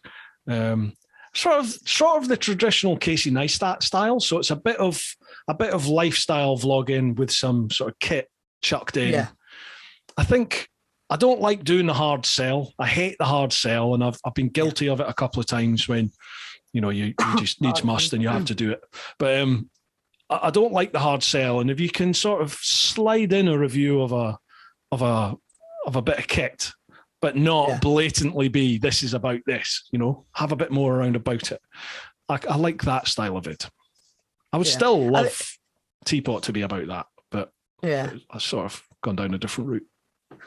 Hey, you find your path though. It's working. Yeah. I think if, like you say, if motovlogging went obsolete, I'd try recreate it again. But that's not my answer. But imagine the impact you can if you created a new genre. You'd be be the first one. Yeah, imagine. You were still doing it. Yeah. I'd probably go into. I don't think I'd go into photography because as much as I'm all right at it, I don't know enough about it to teach people. I just know enough for me to get by. I hate it when people try to teach something they don't know anything about. I get it a lot because I started the gym and stuff, and on Instagram, you get people that try to teach you, and it's like, but you don't know anything yourself, really. You just know what you know. But I'd probably go into more of I'd probably buy a good camera and start lifestyle vlogging with some nice cinematic stuff. I'll try to learn that. Yeah, definitely. I would love to learn my craft, and I suppose I should anyway. I need to learn about cinematography because I just pick my cameras up with them on sort of auto. My phone's on auto. I've got the GGI Pocket. I maybe have I've started having a wee play with the settings on that, so it's not just an auto. Just one day it'll sort of click, it'll just click. It happened with me when you're saying with lockdown. It happened with me in lockdown. I figured out Final Cut Pro, figured out Lightroom, I figured out everything, and I just shifted everything, my content from my Instagram, everything shifted, and I finally knew what I was doing with what I was on. Not everything, I just knew how to get by, but eventually it'll just click. You know what I mean? It's just I've tweaked the settings on my GoPros. They're not just auto, so I've tweaked them. There's only so much you can do with the GoPro, to be honest. And moto vlogging, it's very hard because the light values change throughout the day. They change whether you're going through trees or not, and where you are. So it's hard to get one. If you could live with an ND filter on, your videos would be fantastic. I mean, there's a guy in America called Motonosity and Chase on Two Wheels, and because there's so much sun, all the videos are with ND filters on and they look awesome. But over here, you set off and it's sunny and it's nice. You get up onto a hill and it's cloudy and your ND goes black and it's just a nightmare. Well, Rich was using an ND. Yeah, Richie Vida was using ND filters for a little while. And I know Sean, Likeable Rider, and Andy Mancam, they both use ND filters on theirs because it gives you the motion blur. So it looks awesome. It just looks it looks like a game. It's so realistic. Yeah. Shaft uses them. Do you know Shaft, the Austrian? With the pure sound. I took a leaf out of his book on one of them. I bought an audio recorder and an ND filter, and I tried to do a pure sound as they do on the MT-07, and I did pretty well with it. But if we had the weather over here, the level of motovlogging that the UK vloggers could do would be next level. But we just don't have I think it's a bit more effort, and the vast majority of people out there can't be arsed. Truth be told, for sure. Bottom line of it, Martin Gardner, love his vids, very cinematic, but especially the music. Where does he source his music for his productions? We covered that, didn't we? Epidemic. Epidemic, yeah. You got to pay for it if anybody's wondering. It's a subscription, but it's do you have a referral? Have you got a referral code for it? No, I ain't got for it. No, I wish. Well, Martin, I do. So if you have a little look if you look in the description of any of my vids over on the YouTube channel, there is on the TeapotOne channel, that is, not on the podcast, on the TeapotOne channel, I have a referral link for Epidemic and for Artlist. Andy Honey, Martin Gardner, he does make a ref to the music in the video notes with a link. Oh, so you do have or is that just a link to the general? I have a link in my description. I have all my gear, and it's links to where you can buy it. Everything I use. There's all sorts. It's funny when people ask questions. It's like, have you ever looked in description? It's true though. People don't, do they sometimes? Martin Gardner has just replied to Andy's comment, and he said, right, cheers. I mostly watch YouTube on my big telly and don't get the full description or comments. There you go. Fair dues, my bad. But it's true, yeah. If you ever watch on PC, a lot of people have descriptions though. Yeah, most people don't look at the descriptions, do they? Yeah, sure. No. Richard Higgett. That's Bandit Man, isn't it? Richard Higgett? Bandit Man UK. I'm sure that's Richard. I'm sure that's you. If it's not, I do apologise. Is it the one is the guy with the MT10? Is it? Yes. Yeah. Yes. Jake has a great channel and hopefully it inspires the younger generation to take up motorcycling. Just wondered what you thought about the move to electric bikes. So here we go. Let's light that fire. It was coming, wasn't it? It's funny actually. Before I come on here, I had this chat with me, my dad and my uncle actually about electric bikes. It's the same as. Again, I think you were talking about it with Sean, where it was like they're good. They're just, to me, they're just another type of motorbike. They're not the future. They're just another type. Yeah. As you mentioned, that the way forward is finding an alternative fuel source. Yeah. I think the internal combustion engine is the most efficient way. As bad as it is, it's the most efficient way because you can fill it up fast. You can get quite far. You just need to find a way to make it green. But electric really isn't. It's not for everybody to have an electric car. An electric bike would not be efficient because the amount of imagine fuel stops at a motorway. There'd just be cars plugged in everywhere. It'd be a nightmare.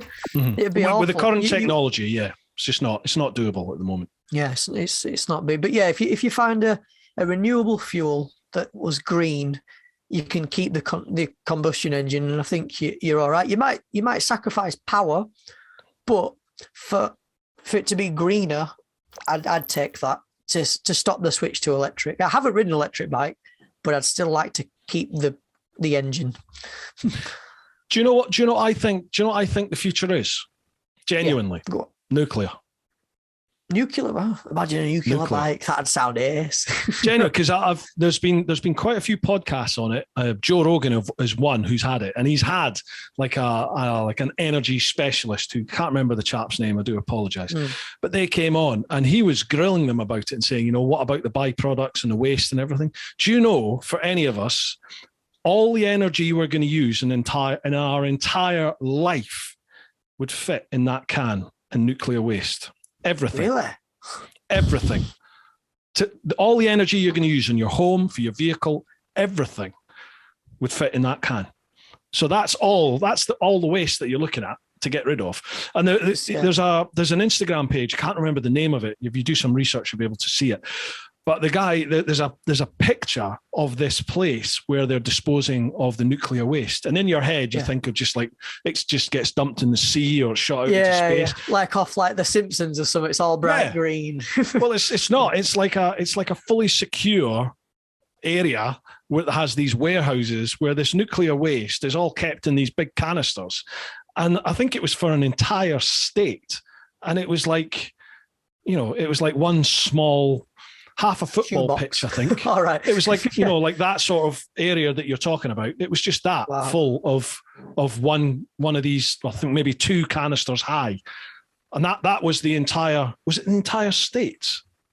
It was an incredibly large area when you think about how many people are going to be in there.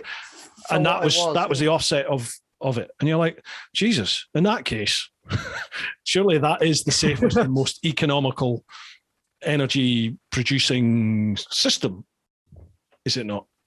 I tell you what, if anybody makes a nuclear fission motorbike, that is going to be a rocket, literally. Jesus. Yeah, that'd be something else, wouldn't it? Imagine the torque coming out of that bad boy. You won't have to run it. You won't have to run at 100 miles an hour. Then you get on your bloody nuclear bike. Absolutely. Right, Matthew Warren. I'm very conscious of the time, man. That's nearly 3 hours. We've got 2 more questions here. Matthew Warren. Strange, I know, but I'd also like to hear about video editing.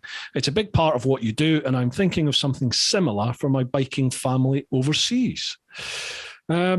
Well, I mean, what do you want to know, Matthew? Yeah. How did you teach yourself editing then, Jake? Again, it was all YouTube. That's a fantastic tool. The internet is what it is. You've got to filter out, pardon the French, the bullshit. You just got to download it. When you first ever download anything, it is so uncomfortable to use. That's why a lot of people don't do it, because they're scared to learn something new. Yeah. And you're going to make mistakes. You're going to do this, that, and the other. You don't have to post everything you make. It's not like when you finished it, it automatically uploads to YouTube. Maybe let somebody, your missus, your boyfriend, whatever, let them have a look at it, whatever. And if where could it improve? But, there's no pressure. I don't like people put pressure on themselves. I don't understand it. It's not like you have to be amazing. It's potluck, I think, just how it is. just learn it yourself. And just as Jake says, just get the camera on, get in front of the camera or behind the camera, however you want to do your videos. Just create anything. And it's going to be shit. It will be shit to begin with. Yeah. The more time you spend doing it is the more time than you spent 10 minutes ago, because you're doing it. You're learning. You might turn your camera on and think, oh, I didn't know that button were there. You didn't know that 5 minutes ago. Or, you go on my Final Cut Pro. Oh, I didn't know that's where that were. Well, you never will if you never go on it. So there's all sorts. It's the same with anything. If you want to learn it, then do it. YouTube is the best invoice. It's the best information source in the world. I taught myself how to edit on. I'm still teaching myself how to edit on it. Same with Jake. Literally, whatever editing software you're going to use, there will be tutorials, in-depth tutorials on how to use that software on YouTube. Whatever camera you're going to use, there'll be videos on how to get the best settings for it. If you want to know how to be more confident in front of the camera, there's videos on that. It's just everything you can think of. And just create. Just watch the videos. The thing with it as well is, you see, people see us as making videos and stuff, but when we open up Final Cut Pro, I'm not going to speak for you, but I have no idea what any of it is. I know the core basics. It's like getting in a supercar and knowing how to press the accelerator. I know the bare minimum of my camera, of this, that, and the other. But if someone was to go and press on something and bring a pop-up up, I would not go. I wouldn't know how to get rid of it.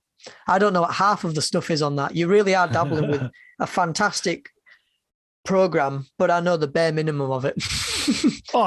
People have made Hollywood films with Final Cut Pro. It's not this sort of amateur little iMovie package which people used to think it was. It's a good quality bit of kit. The industry standard is Adobe Premiere Pro for sure, but Final Cut is on par with that. You might need a few extra plugins and other bits of software to do everything that Premiere Pro can do in a oneer, but it's a great bit of kit. If people want to dabble with Final Cut Pro, tip is most MacBooks now come with iMovie. It's like stock. I don't know if you've ever used it, but iMovie is like a very dumbed down version of Final Cut Pro. Totally. And I used it at first.